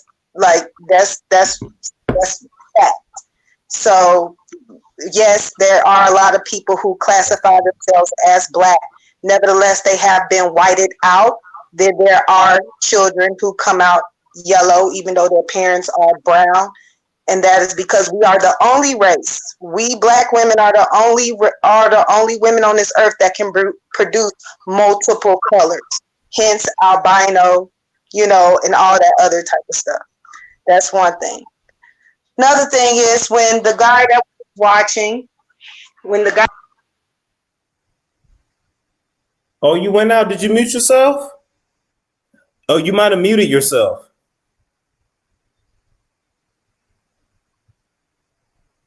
I see your mouth moving. We can't hear you though. Try going out, then come back in. Okay. All right, I'm gonna put her down. I'm gonna put Sunray. We're gonna put Kenneth back up there. Okay, I'm just gonna be quick. I'm gonna put Sunray. Yeah, I just feel like everyone makes the Black struggle their struggle, and I feel like the Black woman's struggle, even the Black man's struggle, isn't everyone else's struggle. It's like when we say we're struggling, they say, "Oh, they're struggling in every race," and it's like, no, their struggle is totally different than ours. It isn't the same. Okay. Or no disrespect to you, but the LGBTQ community, they bring up like slavery or the Jim Crow days a lot and how we had to fight, but that movement is totally different than the LGBTQ community. It's totally different than that movement. Whereas I feel like that community has a choice, whereas we don't have a choice to be Black. You have a choice as to whether you want to be straight, gay, lesbian, whatever, whereas we don't have that choice. We're born Black and we're always going to be Black. And another quick point I want to make is about people being ignorant to the fact that some Black people have Eurocentric features because of slavery and because they have Euro ancestry. That's why we have high yellow people. High yellow people didn't come from Africa. They weren't born that way. They come from European people. That's where they come from. And Black people mixing. That's where light-skinned people come from. So it's like, and another point I want to make is Africans don't claim us either. As African Americans, we don't get claimed by Africans. We get called Akatas. We get called all types of stuff. They do not claim us either. So African Americans don't have a place either. Like, what race are we? You know, light-skinned or racially ambiguous people like to complain like, oh, we don't fit in with the white people. We don't fit in with the Blacks. We don't fit in with the Africans or the light-skinned people we all discriminate against one another. You know what I mean? And we try to bunch up all of our problems into the Black community problems. Like, everybody's problems, not our problems. That's for one. And for two, everyone doesn't fight our struggle, and that's on period. All right, Sunray, I want to thank you for coming on. Good night. Good night. All right, okay, let me unmute you, Kenneth. I don't think Lisa talked yet. Let me let Lisa talk. Hey, go ahead, Lisa. What I want to say is that it's like two ways that you can like look at things. When you're black and you raise your kids like very educated and they like talk proper and don't have hood slang and stuff like that, you know, they're not accepted like by the black community all that well either, because like people be like, why do your kids act white? You know what I'm saying? So they stereotype them like right off the rip, like they're saying that they act white when they're just educated in the ways that they talk, you know. So, and they accuse them of wanting to be white when that's not the point. So and then also when you say that all black men that come from where they didn't have a father in the home, don't, you know, have issues or whatever when they grow older. Sometimes it's something to beat the odds and don't have that, because like I was born in the 60s, okay? And so my husband father was in the military and he died when my husband was 5 years old. But we was neighbors, so our families was friends, you know. So me and my husband grew up together. So my dad like stepped in and, you know, like mentored and, you know, was like a dad to my husband. We didn't know we was gonna get married when we were kids though, but we did. So my dad ended up being like his dad, you know. And we've been married like 30 years, and he's not nowhere near like what they say, you know, like what the typical black man without a father end up being. But he had your dad. You know what I'm saying? But he had your dad. But my dad's not his There's not a biological man dad around. though. Huh? But my dad's not his biological dad though. That's what I'm saying though. So, but he still was just a man figure around in his life. Yeah. But that's what's wrong with our race is like when, you know, women have baby by these guys and they leave and they raise, you know, back when we was coming up, like when you did something, you got whooped like 3 times before you got home. You know what I'm saying? You got whooped by the neighbor, you got whooped by another person, you know, like how these kids are nowadays. You put your hand on somebody's child, they want to fight you, shoot you, and kill you. Like it wasn't like that when I was a kid. You couldn't do that, you know, be outside cussing at 8 or 9 years old. You know what I'm saying? It just wasn't like that, you know. So it's the way the world has changed, because like, you know how they say it take a village to raise a child. That's how it was when, you know, we was coming up. Like everybody looked out for everybody. It's nothing like how it is, you know, nowadays. And I get that.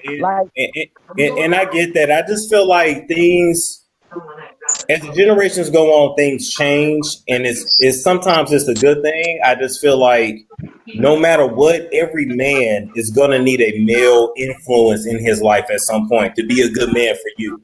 That's just how I feel. Okay, but right, and that's where the family come in. At I know that there might be an uncle or a older cousin, you know, to that mother to help step in, and that's what I'm saying. Well, we not family anymore like we used to be, where an uncle or a brother or a cousin would step in and help raise that young man. You know what I'm saying? And take over you where gotta turn the your TV father. down too, by the way. I didn't realize that your TV's up in the back. You gotta turn your TV down a little bit. That's not my TV. I don't have no TV. Okay, somebody TV on. Okay, my bad. Go ahead, Lisa. My bad. And so, you know, like back in the day, a relative would step in and be a father, you know, figure, or a male figure to that male child without, you know, a father. You know what I'm saying? And like come pick them up, do things with them, and show them how to be a man. And see, that's what as time went on, where our race got away from that, you know, where another male would step in to help raise, you know, their family child, you know, and you know, spend time with them, do things with them, because it ain't about the money or anything. It's the time that matters. It's the examples that you set, you know, for that child that makes all the difference in the world. I agree. I agree. Okay, Lisa, I want to thank you for coming on. Okay. All right. Have a good one. Have a good one. Oops, she spoke that real. Okay. Oh, damn! It took everybody down. All right. Tay-Bay. God damn. Yeah. There we go. All right. Hold on. Let me add Tay-Bay back, and then we're gonna jump. I'm gonna let Kenneth respond, and we're gonna end with Lacey. All right. Go ahead, Tay-Bay. Oh, okay. Yeah, okay. So when I watched the guy speak, I didn't take it personal. I did not take it personal when he was talking about bitter black women. That's number one. Him talking about don't have children, I feel like his message was just like, don't have children by multiple people, which is something that we can't, everyone cannot really control that much in this day and age and how we're living right now, you know, because life is moving so fast and we have not learned how to deal with things properly. Right. Due to the continuous stripping of our spiritual memory. We have no idea who we truly were before any form of slavery. And I'm not just talking about the slave trade over here with the Spaniards and all of that. Arabs enslaved us before that happened. And there was slavery before that and before that. We have been in slavery multiple times due to our disobedience from the Creator, because we were the chosen children to abide under the law, statutes, and commandments of the Creator. Now, to piggyback off of that, when we talk about dating different races, well, if you are into reading the Word, and I'm not just talking about the King James Version, because there are scriptures for the encounters of the Most High in many different books that have been hidden from us.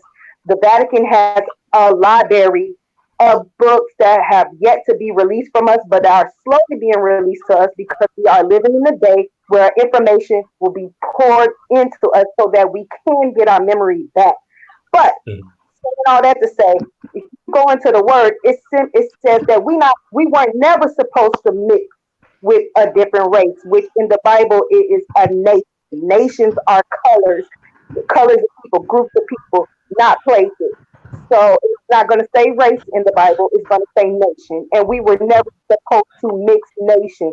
We weren't supposed to live amongst each other. We weren't supposed to eat like them, talk like them, party like them. We weren't supposed to sleep with their women. We weren't supposed to sleep with their men. And that is one of the main reasons why we're in the situation that we're in. I'm sorry, y'all. This conversation is really making me hurt. It's agitating, it's irritating as hell, because nobody really understands, because we're not taking the time to understand one another. With Kenneth speaking, he was speaking through his journey. He was speaking from his eyes. His opinion wasn't even really what he was trying to put at the forefront. He was trying to put what he had studied to show himself in order to get people to understand where he's coming from. Not personally his personal lifespan. Because if we get personal, my mother had 5 kids by 5 different men. So I got to experience 5 different men. And guess what? I'm 30 years old, and I can't call not one of them men to give me no advice, and not one of them men is checking up on me today. Yeah, I get that. And I'm the only child, so I don't understand none of it technically then. You see, and I'm the oldest of 5. I'm the oldest of 5. So, like, you can't personal situation. You have to open up a book. You have to open up books. And not only do you have to open up books, you need to get in tune with what's going to be living forever, and that is your spirit. Because that is going to help you discern truth from fiction. because and from opinion, and guess what? Opinions are based on no facts at all. So as far as I'm concerned, anybody's opinion don't mean nothing to me. I don't respect opinions. I don't honor them because no facts are based on them. Let's speak truth in this mug. Like, that's all I'm saying about the situation. I ain't got no hate towards no other race. I just know when he said black women, y'all said he got mixed women, or when, you know, we don't even know if the women that he had children with is even black, you know. So, but when he see, that's how I got in trouble, because I've seen pictures of them and they're okay. I'm gonna just say black. I ain't gonna. Yeah, I'm just saying. No, I'm not finna get on you about it. I'm saying we came to the conclusion as a whole is we not sure if these women is even, you know, niggas. Let's just be clear. We're not sure if they niggas, because that is what classifies you as black. If you are classified as a Negro, you're black. If you're not classified as that, you're not. I'm not talking about you right now. And that just is what it is. Take it personal or not, it is what it is.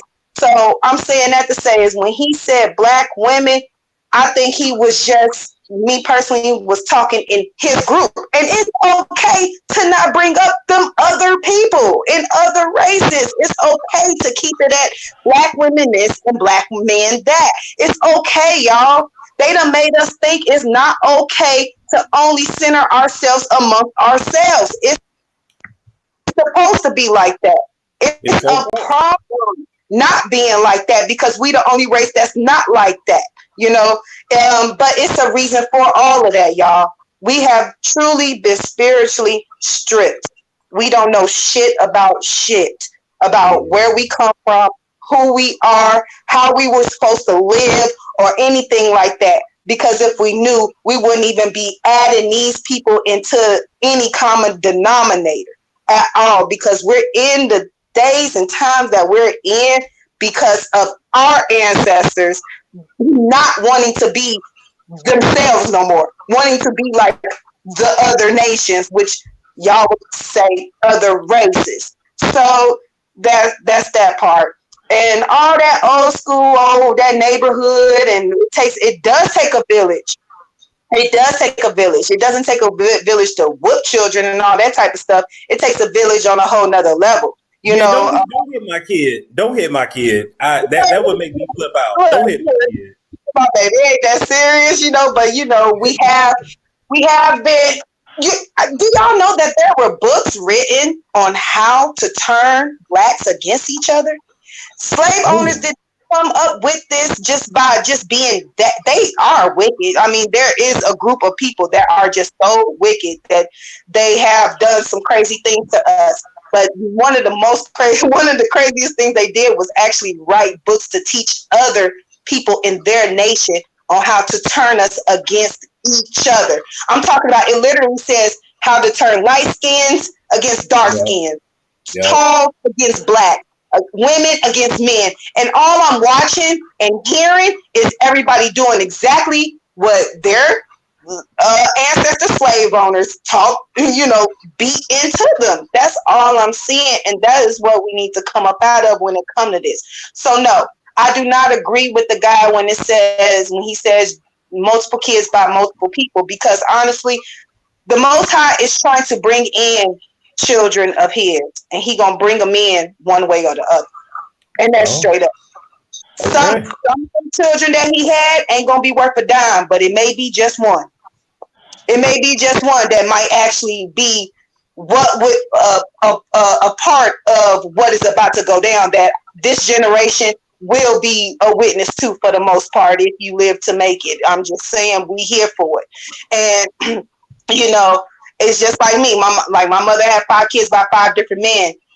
I am the child that is bringing the word of the Most High to my family. It's because of my daddy. You see, my daddy has 4 children. None of them talking like this. You feel me? It was a reason why this was planted in my mother, to birth me, to create me, to have a connection with Alexa for a timer. things, you know. But I'm not gonna drag y'all too long because I really can go all day with this. I probably do need my own damn page, my own damn. You're teaching me some stuff, and I'm like, you know what? We gotta love each other, and we gotta stop thinking that it's about color at this point in time, because it's not really about color. It's about, and it's not mental illness. Everything is spiritual. This is my last point. Everything is spiritual. There is spirits of darkness and there are spirits of light. Okay? And these spirits have names. Doubt is a sin, not only a sin, but it is a spirit. Okay? Worrying is not only a sin, but it's also a spirit. Right.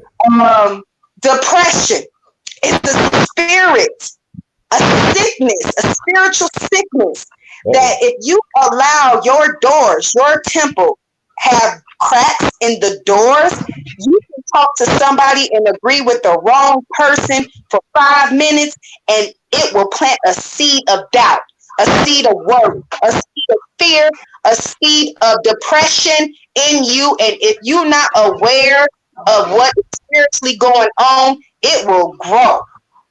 And it falls down. Spirits transfer, y'all. It's these worldly labels are deceptions and pure delusion. And I just want y'all to just study. I'm doing it too, y'all. I'm not perfect, not by a long shot. I'm not trying to, point things. I just want y'all to know we all got to study to show ourselves approved. It don't matter how much toilet paper you got, how many niggas you fucking, how many women got your back. It don't matter about none of that right now. It matter about the truth. And there is truth, only one truth. And it ain't got shit to do with your opinion, whether you're right or wrong. Ooh, one more thing.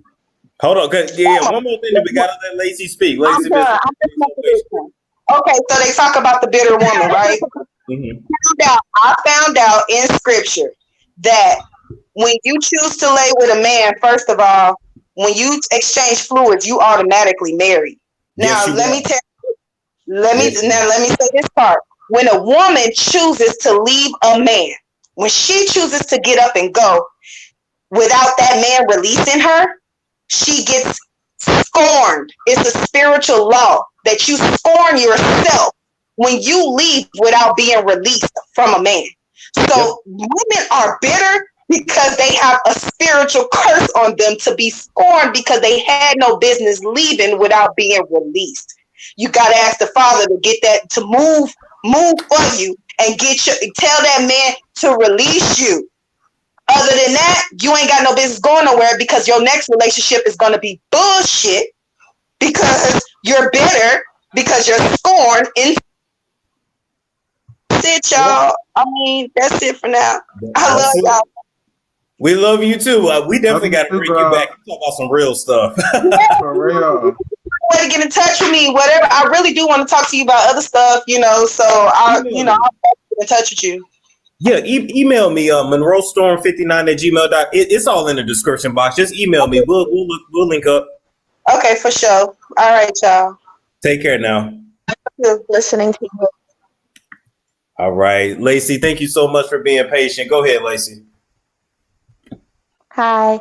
Well, some of the questions I had were already answered, but I guess the only comment I wanted to say from my experience growing up in a single parent Black home, especially with Black men for whom I think they want to give a message to young boys that I agreed with, how it's best to just find your one true soulmate, make a family with, not even soulmate, just find the one person you can be with, make a family with them and leave it at that. Because I come from a father. My mother has 2 other siblings who have 2 other fathers other than me. And my father, bless him, has about 4, including me. I'm the oldest. And from what I can say from my experience is that it's not a healthy mentality. It puts a lot of stress on my one parent. She goes through a lot. You have people in my family telling her how to raise us, people from outside in the world She just doesn't want the judgment, doesn't even want to explain how all of us have different fathers. I remember a close family friend of mine once during a party we were asked about my father. And I told her, I forgot how it was brought up, but I told her that we all had different fathers because my brother's father was there. And mind you, my brother's father looks nothing like me, like nothing like me. He was high yellow, short, completely different features. So I guess what I wanted to say was that it's not just black men, it's black family too. The woman chose to lay down with the man chose to lay down with the woman. The baby was born. At the end of the day, we have to take responsibility for the kids that we bring up in this world, because they are living, breathing human beings, and they deserve to have a very good, fulfilling life. They deserve to have two parents there. Now, some people may believe, some people grow up and they call their fathers sperm donors. I don't do that. I used to refer to my father as, you know what, that's just a man. He's not my dad. My grandfather had to correct me, say to me that that's still your father. He's not a good father, but he's still my father. And I'm glad he told me that. That put me in a better mindset, because when my father started contacting me, I had more respect on my heart. Don't get me wrong, he still ain't worth it. He still ain't crap. Yeah, I was more open to it, to hear more of his side of the story. And you know what? Let me just say it. Coming from my experience with this, there are some irresponsible dudes. Just some irresponsible dudes. And it's nothing wrong. It's nothing deep. He came from a 2-parent home. He was just irresponsible. That's all I can say. I appreciate you coming on, Lacey. You have a good night. You too. Bye-bye. Lacey was so sweet. That's true, though. I like that, though, that her grandfather let her know, like, look, you got to open yourself up a little bit. Okay, Kenneth, my guy, you have taken a lot of hits tonight, and I got to give you kudos. You take them hits like I'll be taking them during the show. But any closing remarks? Yeah. Back in my day, in my younger days, I would be all in my feelings and all upset. But I've learned that I don't take things personal. Right. Even for people who may know me, if they say, oh, well, you think you're all of this because you work X, Y, and Z, or because you have this amount of money. If I never said that, then that's what you think. What you think has absolutely nothing to do with me at all. It doesn't even, it goes in and out. It does not stay. But since we're talking about solutions, I'm not even going to get on the past things, although I would say for us to start being a bit consistent. I mentioned in the chat that when someone says a derogatory statement about Black people or Black women, women are in an uproar. The majority are in an uproar, and then the minority of women are like, yeah, I understand that point because I've seen X, Y, and Z. But I must say that seeing how Black women, I'm going to say Black women, and I'm not talking about all, I'm just saying Black women. It may be women, period. I don't know. But from what I've seen in my personal life, many of them live in Peter Pan land. Mm-hmm. And it's a land of being mentally at peace in stepping over truths and facts and not really observing or dealing with them. I'm just going to pretend like they're not there so that I can be at peace. So if you're not even in a land of reality, then there's absolutely no way that you'll be able to talk from a standpoint of reality. You're speaking in Peter Pan language, so I don't expect the majority to understand. I've studied African American history. I've studied communications.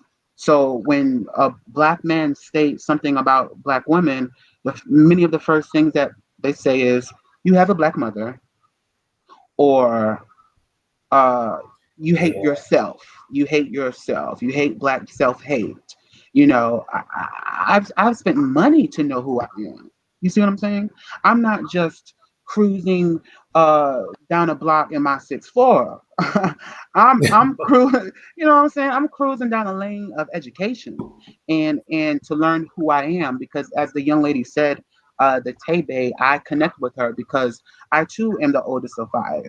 I'm all you guys with all these yeah. siblings. Oh my The, God. yes, I'm the oldest of five, and there's a 13-year gap from me in the next one, number four. So I had to raise them in a sense while my mother was running the fucking streets and spreading her pussy wide open to each and every man that wanted. See, I'm not afraid to speak the truth because I'm I just okay with feel that. bad for you because your Don't feel childhood was bad. taken.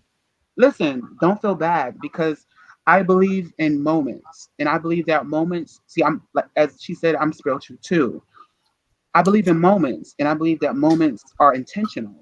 And I believe that it was intentional for me to experience those things for me because God knew that my spirit can handle that. Do you know what I mean? God knew Okay. like what was. I believe we all have our stories played out, and we're just in a video game, just going through the next levels that are already spread out and written. You know, so don't feel bad for me like at all. Like I'm totally good. As I said before, I've done the work, and if you're not willing to do the work, then I'm gonna put you on a side, and I'm gonna continue moving forward. And when you're ready to start doing the work, I'll be there. But until then, uh, I'm in the lane of peace, and because as I said before, there's like spiritual warfare going on. We have so many different things that are going on. There's about 100 different spirits in this room that I'm in right now, and I don't even see them. I don't Yeah. even know.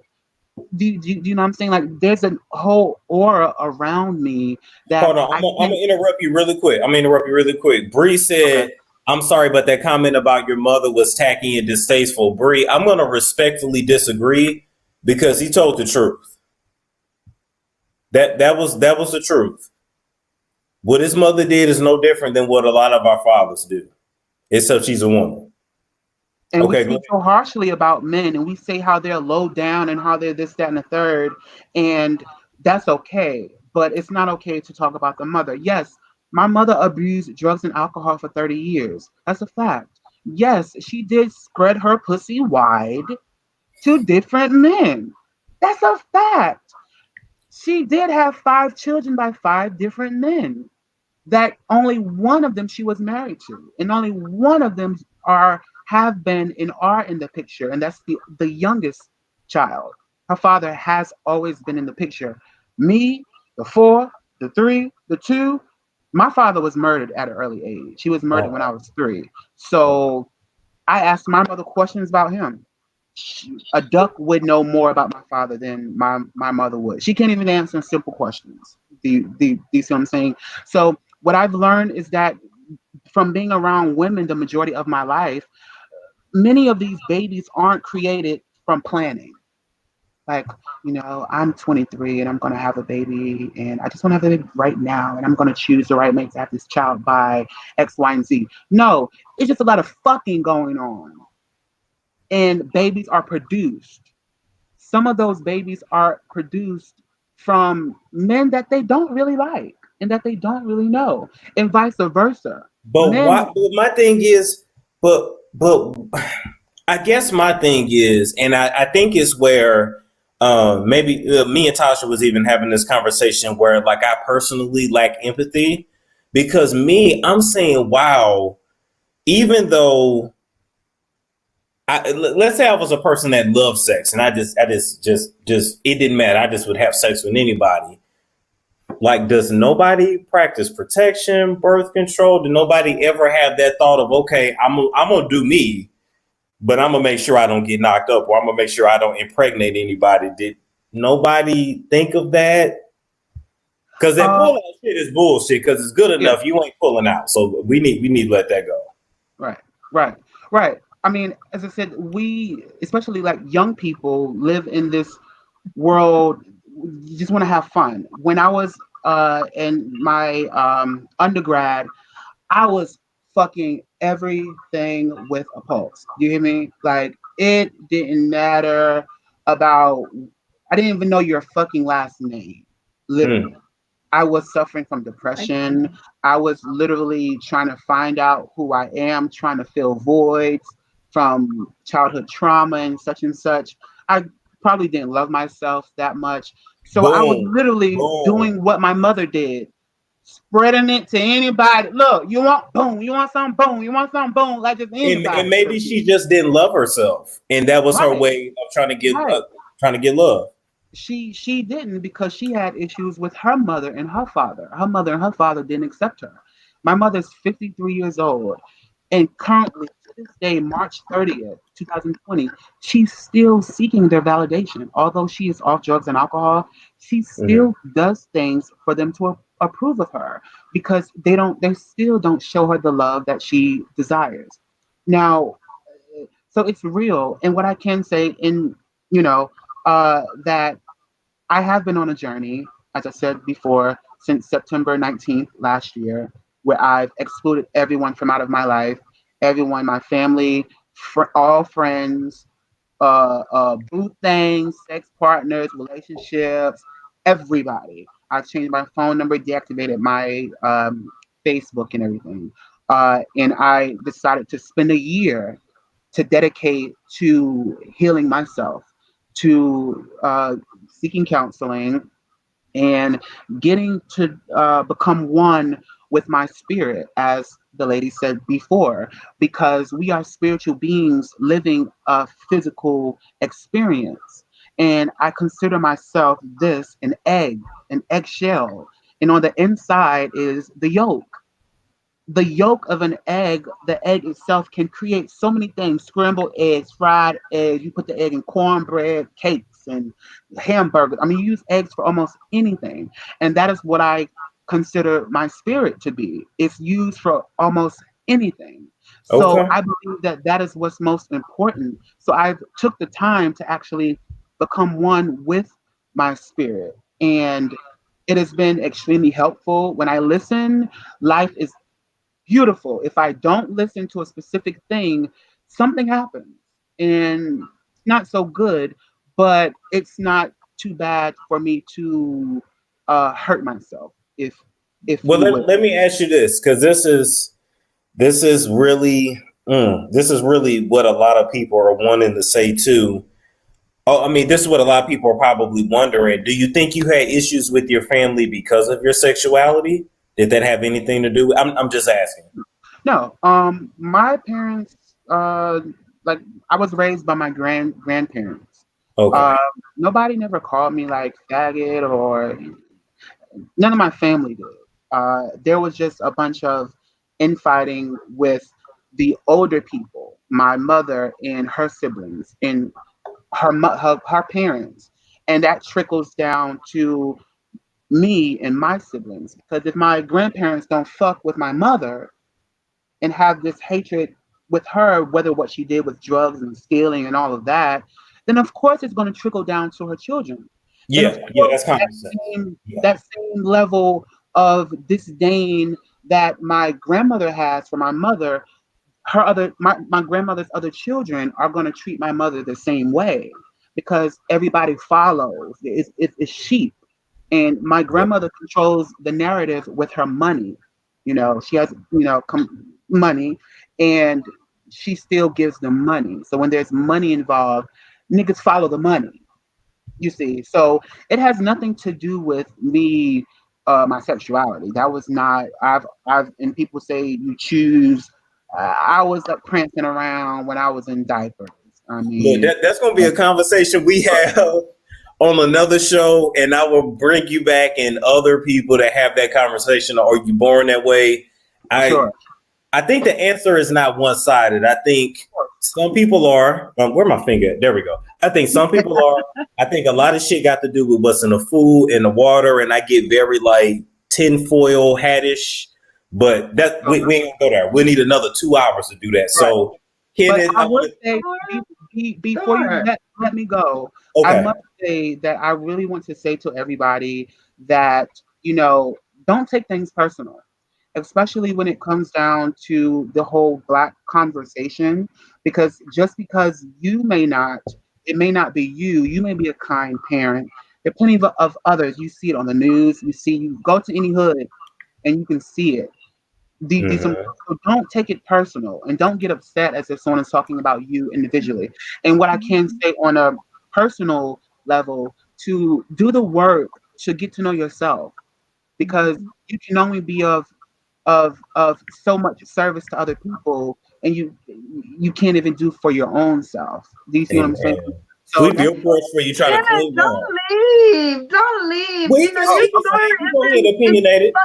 Yes, it's inspiring. You know, forget what people saying about you. I think Storm and what he's doing right now is providing you a good outlet and his platform to tell your story. Thank you, Storm. I appreciate you. You know, we need to hear that within our community, whether you're straight, gay, or whatever you want to be. If you're sexually fluid, you still have a story. You still have somewhere where you came from, and we all need to be educated on it. You know, I am curious enough to find out more about our gay community, because how we gonna know what you guys are thinking, and how we gonna support you guys in your journey if we don't even know how you feel half of the time or your story? So don't let nobody discourage you. I thank you both. I thank you for your story. I thank you for your platform. Yes, absolutely. And we're gonna bring Kenneth back, because Kenneth, you're one. I hate to say this. You're one of the most articulative, if that's a word. It's okay. It's okay. Yeah, I wish my guest from earlier today could have articulated himself like that, but that's okay too. Yeah. But it's that topic. Regardless of what people say about me, I don't care. But I know personally I have a gay aunt, and when I look at like her childhood photos, and you know, my grandmama used to make her put on these dresses for church, and I can look and be like, some don't look right. Like it just don't. I can't explain it, but I think. Well, so I watched you for a while before I totally joined. But I used to watch you, and I always listened to you talk about how you was rubbing oil on your skin and how you took care of yourself. I know guys like that. They're not gay. Me too. Some guys are in New York, they're everywhere for themselves, and that's okay. I know guys who go get their toes done more than women, or their nails done more than women, or just, you know, like smell good. I had a boyfriend. I never forget. He was like, ew, you don't have ugly feet, but that color don't match with your skin tone. You know what I'm saying? I was like, I mean, you know, when you gotta put it out there, but I was like, oh my God. He said, you're a dark-skinned woman. You need a shade of nail polish that matches your skin tone. And I was like, what's wrong with you? And so he ended up being my best friend and my roommate. But what I'm trying to get to is my sister and we went into his restroom in my home. We went into his restroom because all my friends, he was so nice looking, like you two guys. He was so nice looking that, you know, they was intrigued. He bathed with Bath and Body Works. But he was as straight as they came. You know what I'm saying? He was just that man who took pride in himself. So Storm, I hear people say those things to you, and I'm like, you obviously just don't know who this man is. I've had friends like that. I know who you are. You can love women and be the person who just like things that smell good. That's who you are. And women talk about toxic masculinity, but women talk about toxic masculinity all the time now, but they're kind of enforcing that as well, because it's the women who are saying, oh, this person is gay because they do this. Oh, this person is gay because they do that. So you're not even allowing a man to even live outside of the realms of P5 from me want food. Me, yeah. You're not even. But my thing was, my thing is, I'm not mad if you assume I'm gay. I mean, I know what I talk about for a living. You know, now my voice on the phone is a little bit different than my voice on camera, but I ain't gonna put on that for y'all, because you know I'm yelling. I have to keep you intrigued. But my thing is when they try to make it seem like a bad thing, as if my content isn't good because you think I'm gay. What I do in the bedroom has nothing to do with my content.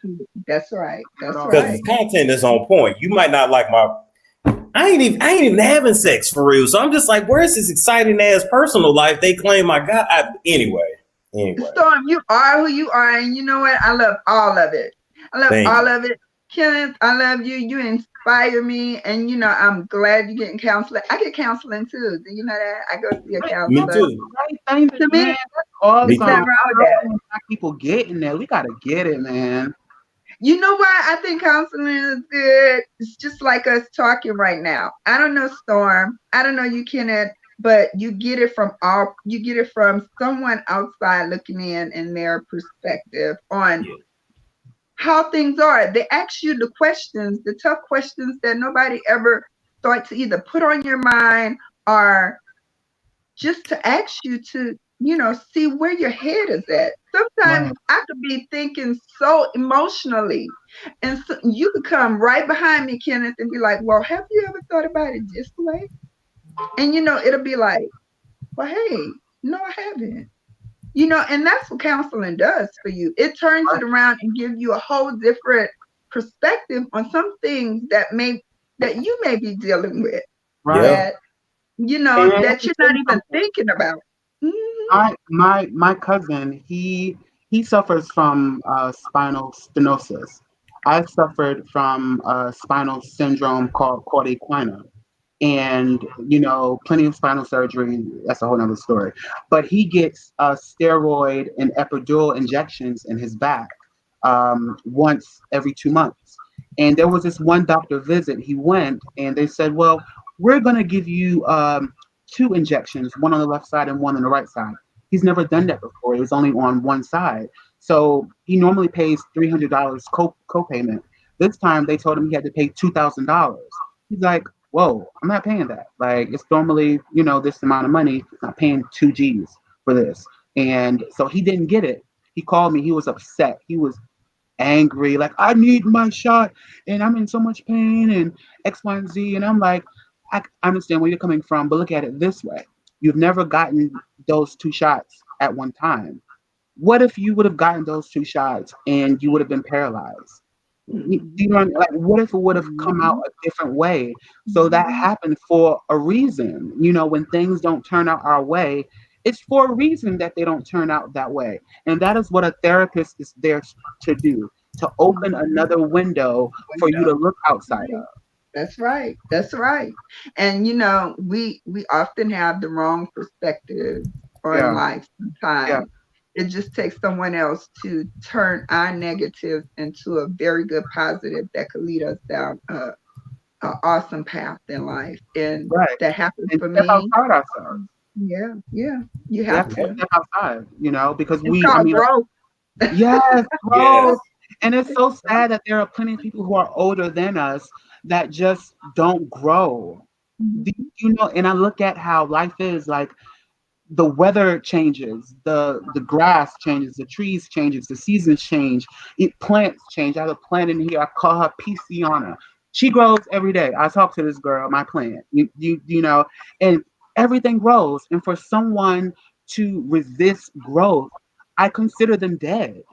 I consider them physically here, but spiritually they're just a zombie. You know, so growth is necessary. And when I talk, people often say, oh, you're smart, or, you know, and I always say, no, I don't. No matter how much reading that I do, how much studying, how much higher education, I consider no one smart.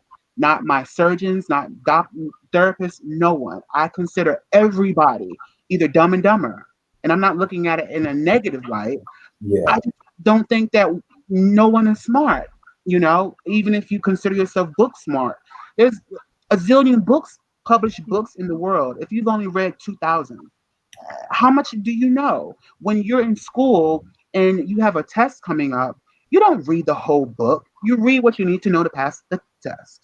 And that's typically what everybody does. Do you know? So I just consider myself knowing what I know. All I know is what I know, and what I don't know is what I don't know. And yeah. Storm, And do you and Kenneth have a little bit of time for me to share a little bit of my story, perhaps? go for it. I might have to go pee while you're talking, but go for it. I'll be in the book. Okay. Let me get some tissue. Because I did a story today. I find this therapeutic when I come on my own platform and talk, because when I do that, I'm able to let the world see a little bit of what I'm going through, as well as me realizing that I'm not alone. Okay. I attempted suicide. You're not alone. Oh, wow. You know, you're not alone.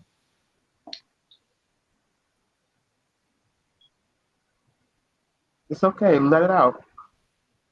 You know, when I did it, I was sexually assaulted as a child.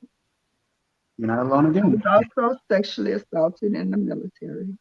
I had reached out to Tasha K at one point to ask if I could use my platform. I mean, her platform to tell my story. So thank you, Storm, for allowing me that. But You're welcome. to make a long story short,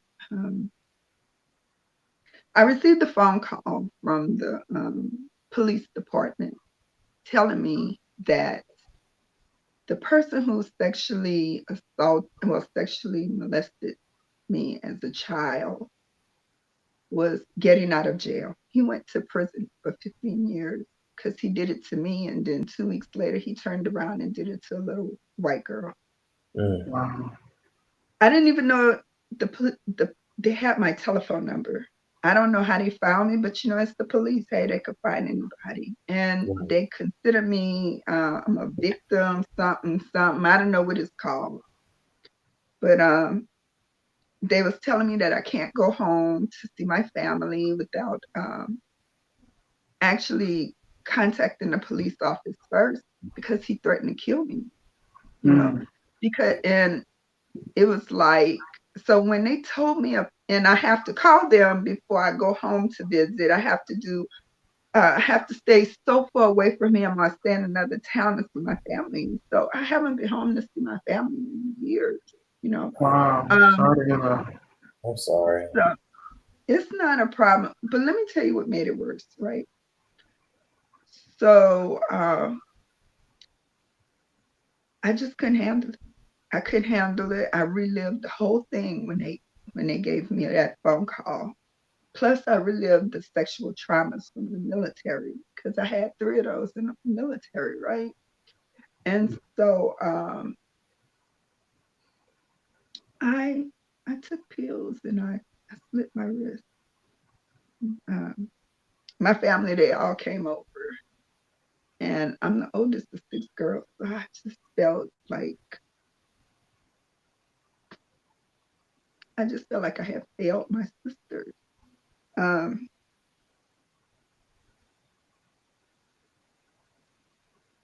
They all came over. Everybody took care of me. I went, you know, they gave me my medication and I went to sleep. They gave me my sleeping pills and my Zoloft. I went to sleep. Because I suffer from PTSD too, from the military, right? So It's okay. It's a lot. So 4 hours later, and I wrote a suicide note. And me not paying attention and in my feelings, I just spun it out. And I guess it went to the wrong people, and they contacted the police. By then, 4 hours later, I'm in my room sleeping. The police came. They didn't show up with 1 car. They showed up with 5 different cars, 2 fire trucks, and an ambulance. And I live in a gated community, right? So for that right there, you know, HOA was ready to eat me up.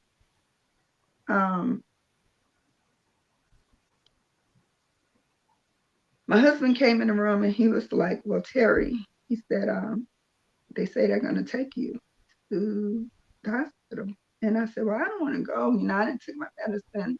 I apologize to you. I'm sorry for everything that I did, but I didn't mean to. And he was like, well, they said you have to go, you know, and I was like, well, can I talk to the police? So they came in my bedroom and he was talking. I told him, I said, you know, my family got me calmed down. I would go in tomorrow to the VA and talk with them and also talk with my counselor. I said, but let me try to work on this myself. I'm sorry for the note. I didn't mean to. It went out to everybody by mistake. I said, but I was in my feelings really bad.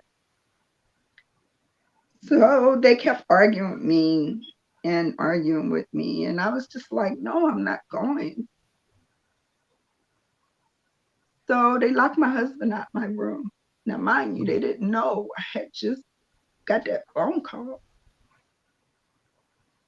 5 white police officers, 2 of them climbed in my bed. I'm in my nightclothes. And the 2 that was in my bed, I asked them, I said, why are you in my bed? You know, that's where my husband sleeps. That's where my husband sleeps at, you know, and I was frantic at that point because I felt like I was being put to be molested all over again.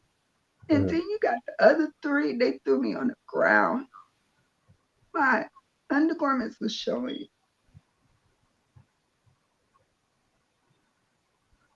The kids was in my nieces and nephews, because I don't have any children. I can't have kids.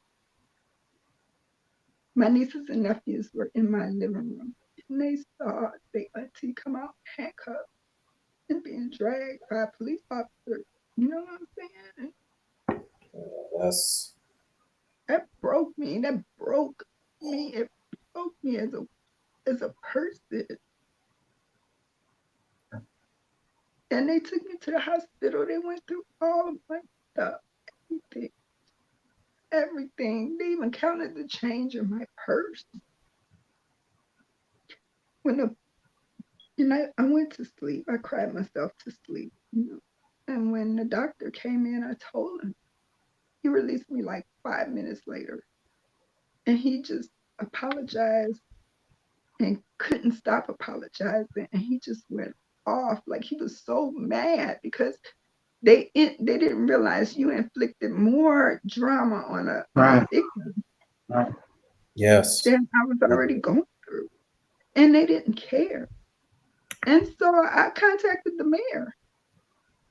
You know, I contacted the mayor and I let the mayor know, and he sent me out a letter of apology.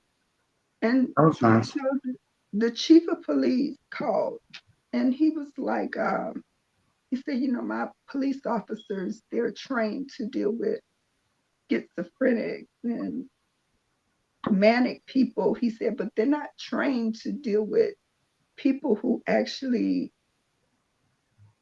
are not truly a mental case. He said you were a victim. He said you were suffering from something. And so he invited me out to go through a sensitivity training with their police officers and tell them my story. So from that point on, they know how to gauge and approach that situation. I told them, because the main problem was they didn't ask me no questions. They didn't ask me what brought that on. Mm-hmm. They only know that they was gonna take me, and they treated me like something I had never been. I had never been in handcuffs. I didn't know how to deal with that. You know, I served my country. It broke me. Yeah. And that's why I say you can never really listen to what people say. People don't know the real you. They don't. I saw people tear you down, and I still see them tear you down. They don't know how that makes you feel as a person inside. And you know, people are not, most of the time, they don't even think that forward. They just think about what they want to come out their mouth in that moment. Right. Same for you, Kenneth. You know, don't let this beat you down. Never. Don't take away from it the negative, but take away the positive that you did you, Storm, you, Kenneth, you gave me a platform to tell my story. And for that, you helped me as well as you guys help someone else's life. Because look at me. I overcame it. Still a lot to deal with, but Yeah. it was hard. And also it shows if police officers are on here or if someone related to a police officer of how not to treat everybody that you come in contact with that may be going through something. Exactly right. That's I right. didn't know how to handle it. I've always been a strong woman, but in that moment I wasn't strong and I was scared for my life. I had a person that just served 15 years who told me he was going to kill me. I was just informed he was getting out of jail. How I was supposed to feel. Exactly. I must Anybody would react. I must say that you I can tell that you've definitely come a long way to be able to share your story with us and you know, thanks to Storm and for everyone else who is listening and watching. And just know that you're a survivor. You're not a victim. I Yes. too have had to learn that as well. I was molested when I was in the third grade by an older cousin. And I too attempted suicide 3 times, twice in middle school and once in high school. The pills, slitting of the wrist, drinking bleach. And um, nobody knew because I ended up going to sleep all 3 times and I woke up. I mean, no headaches. Nobody had to pump my stomach. I woke up angry that I was still alive. And the third time I realized that, okay, God, you win. Okay, I'm supposed to be here. I get it. Yes. I'll do it again. You know, didn't go to the hospital. Nobody talked me, just nothing. So with therapy, I had to learn that I am a survivor because if I consider to call myself a victim, I will continue to get victimized. And because I will carry that spirit along with me in life with being a victim. And I will find myself in situations where I am the victim, even if I'm not really, but in my mind, I would make myself the victim. Do you see what I'm Yeah. saying? And you'll So attract that energy. you'll attract that. Yeah. So And I never thought about it. Thank you. yeah, I've you are a never thought survivor. about it in that aspect You're a because maybe survivor. I have been carrying myself as a victim in certain circumstances in my life. Yes, and You know, just know that you're not alone. Someone else in your family, I can guarantee you, has tried to commit suicide in their past. My younger sister, she's 19 years old. She never knew anything about my suicide attempts, but when she was in high school, she tried to commit suicide as well. So I do believe that it is spiritual. It's spiritual forces that jump from one body to the next, from one line, one generation to the next, and it just keeps on going until someone calls out that spirit by name and rebukes it from ever coming back into that family line again and coming back into your life again. So, I mean, it takes constant daily prayer, daily meditation, like you're doing with the counseling, and just knowing that you're beating this thing, you're winning, you're a survivor, and you will continue to win and succeed in life, and all that you do, you will definitely be a winner. You will. She will. And honestly, I'm really glad I did this show tonight. This show took a different turn for sure. This has been an interesting day. But Yeah. but I'll say that Terry, I'm glad you told your story. Kenneth, I'm glad you took them hits tonight. But you stuck in there. And I think what we've learned is basically don't just judge people on what you see on the outside. Talk to them, get to know them a little bit, ask them about their past. You'll be surprised who opens up and say, hey, I'm X, Y, and Z. And maybe, that's why I do what I do, or I react the way I react. Compassion, I guess, is what I'm trying to get to. Because we're all onions. There are so many different layers to an onion. There's so many different layers to us, but we just have to stop wanting this attention that's not positive. The way I look at it, it's not a positive thing to constantly going under Instagram and going in the comment section and saying, "Oh, this black asshole, this motherfucker, he's black and black." That's not cute to me. That's not, you know, and you'll attract bad energy into your life by doing that, you know. So put into the world what you want the world to give back to you. That's what I live by, you know. And then if That's I what we're have to going. look at it, you know, Yeah. maybe they're reaching out too. Maybe the same people that sit behind here and be these bullies behind the screen. You never know what they're going through Of in life. course. Of course. Maybe they're just trying to find a way to reach out. You know, mean people tear down. I mean, hurt people tear down other people. That's Yeah, what because hurt people hurt people. Yeah. I'm speaking from experience because before I was healed, I was a mean person. Like when I talk, I don't just talk like butterflies in Peter Pan land. I'm talking about real life experience. 10 years ago, I was not this person. I was not anything like this. I would be the person like, and, you know, you stupid, you know what I'm saying?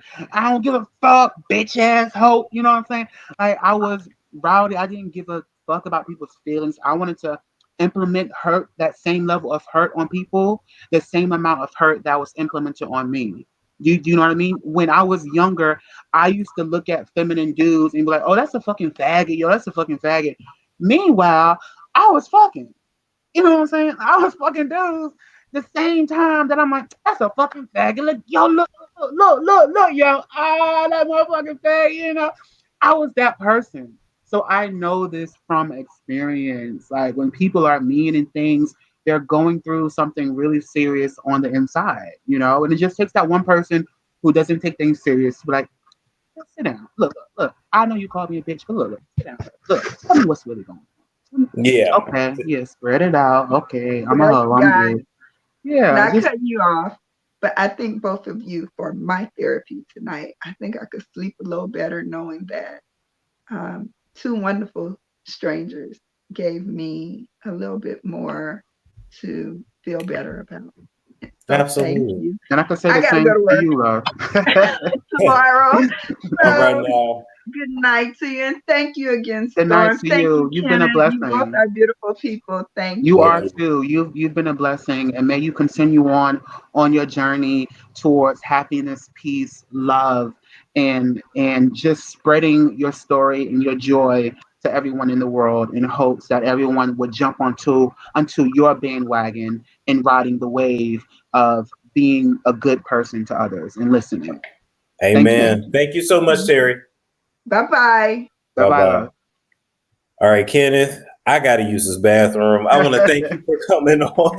Thank you for having me, man. It's been a pleasure. I've been Do watching me. you for a long time, but I've just never actually commented or got on. I just look. I put you on the TV. Where the TV at? Hey, Oh, yeah, right it's there. kind of Yep. blurred. But look, I don't comment. I don't comment on anybody's stuff. I just watch and be entertained. But this is the first time I'm like, wow, this is a really good conversation. Let's actually interact. So yeah, I've been watching you for a long time. You've been doing your thing. I commend you. I see all your interviews, and you've been growing so much. And yeah, I'm just happy to be in the midst of your stormdom. Well, I appreciate that, man. And I want you to please email me. Tebe emailed me. I just got her email, but go ahead and email me because I want to set up the show where we talk about LGBTQIA+. Okay. I know all my acronyms. Look, A B C D E F G is what I call it. Literally, The alphabet all of people. the fucking alphabets. But All I of them. want us to have an honest conversation about, do you feel like you were born that way? Do you feel like the food has something to do with it? And I want to have maybe like 2 or 3 members of that community, and then like 2 or 3 straight people, and we have an honest conversation. So I'll put out the announcement for that too, and I'll pick the people. But definitely Okay. email me because I want you to be on that as well. Thank you, but where can I find your email address? It's in the description box. Oh, cool. Okay, well, that's all good. I thank you for having me. I'll definitely shoot you an email. And like I said, thank you for having me. Thank you for putting this subject matter out there for everyone to talk and comment on, and just for having it open, because you really could just have it just you speaking and not having an open platform. So I definitely do. Thank you for that. And thank you for having me, man. You're welcome, man. You take Monroe, care now, and shoot me that you too. email. I will. I'm about to go get me some ginger and ale because I'm. All right now. All right, man. Later. All right, guys. So we had a good show. This is a darn good day. This is proof that even when things start off a little shaky, they can end off on the right foot. So make sure you like, comment, subscribe, and share if you care for reviews, roles, entertainment news, updates, and whatever we want to talk about over here. I will catch you guys later. I gotta go pee. Shit.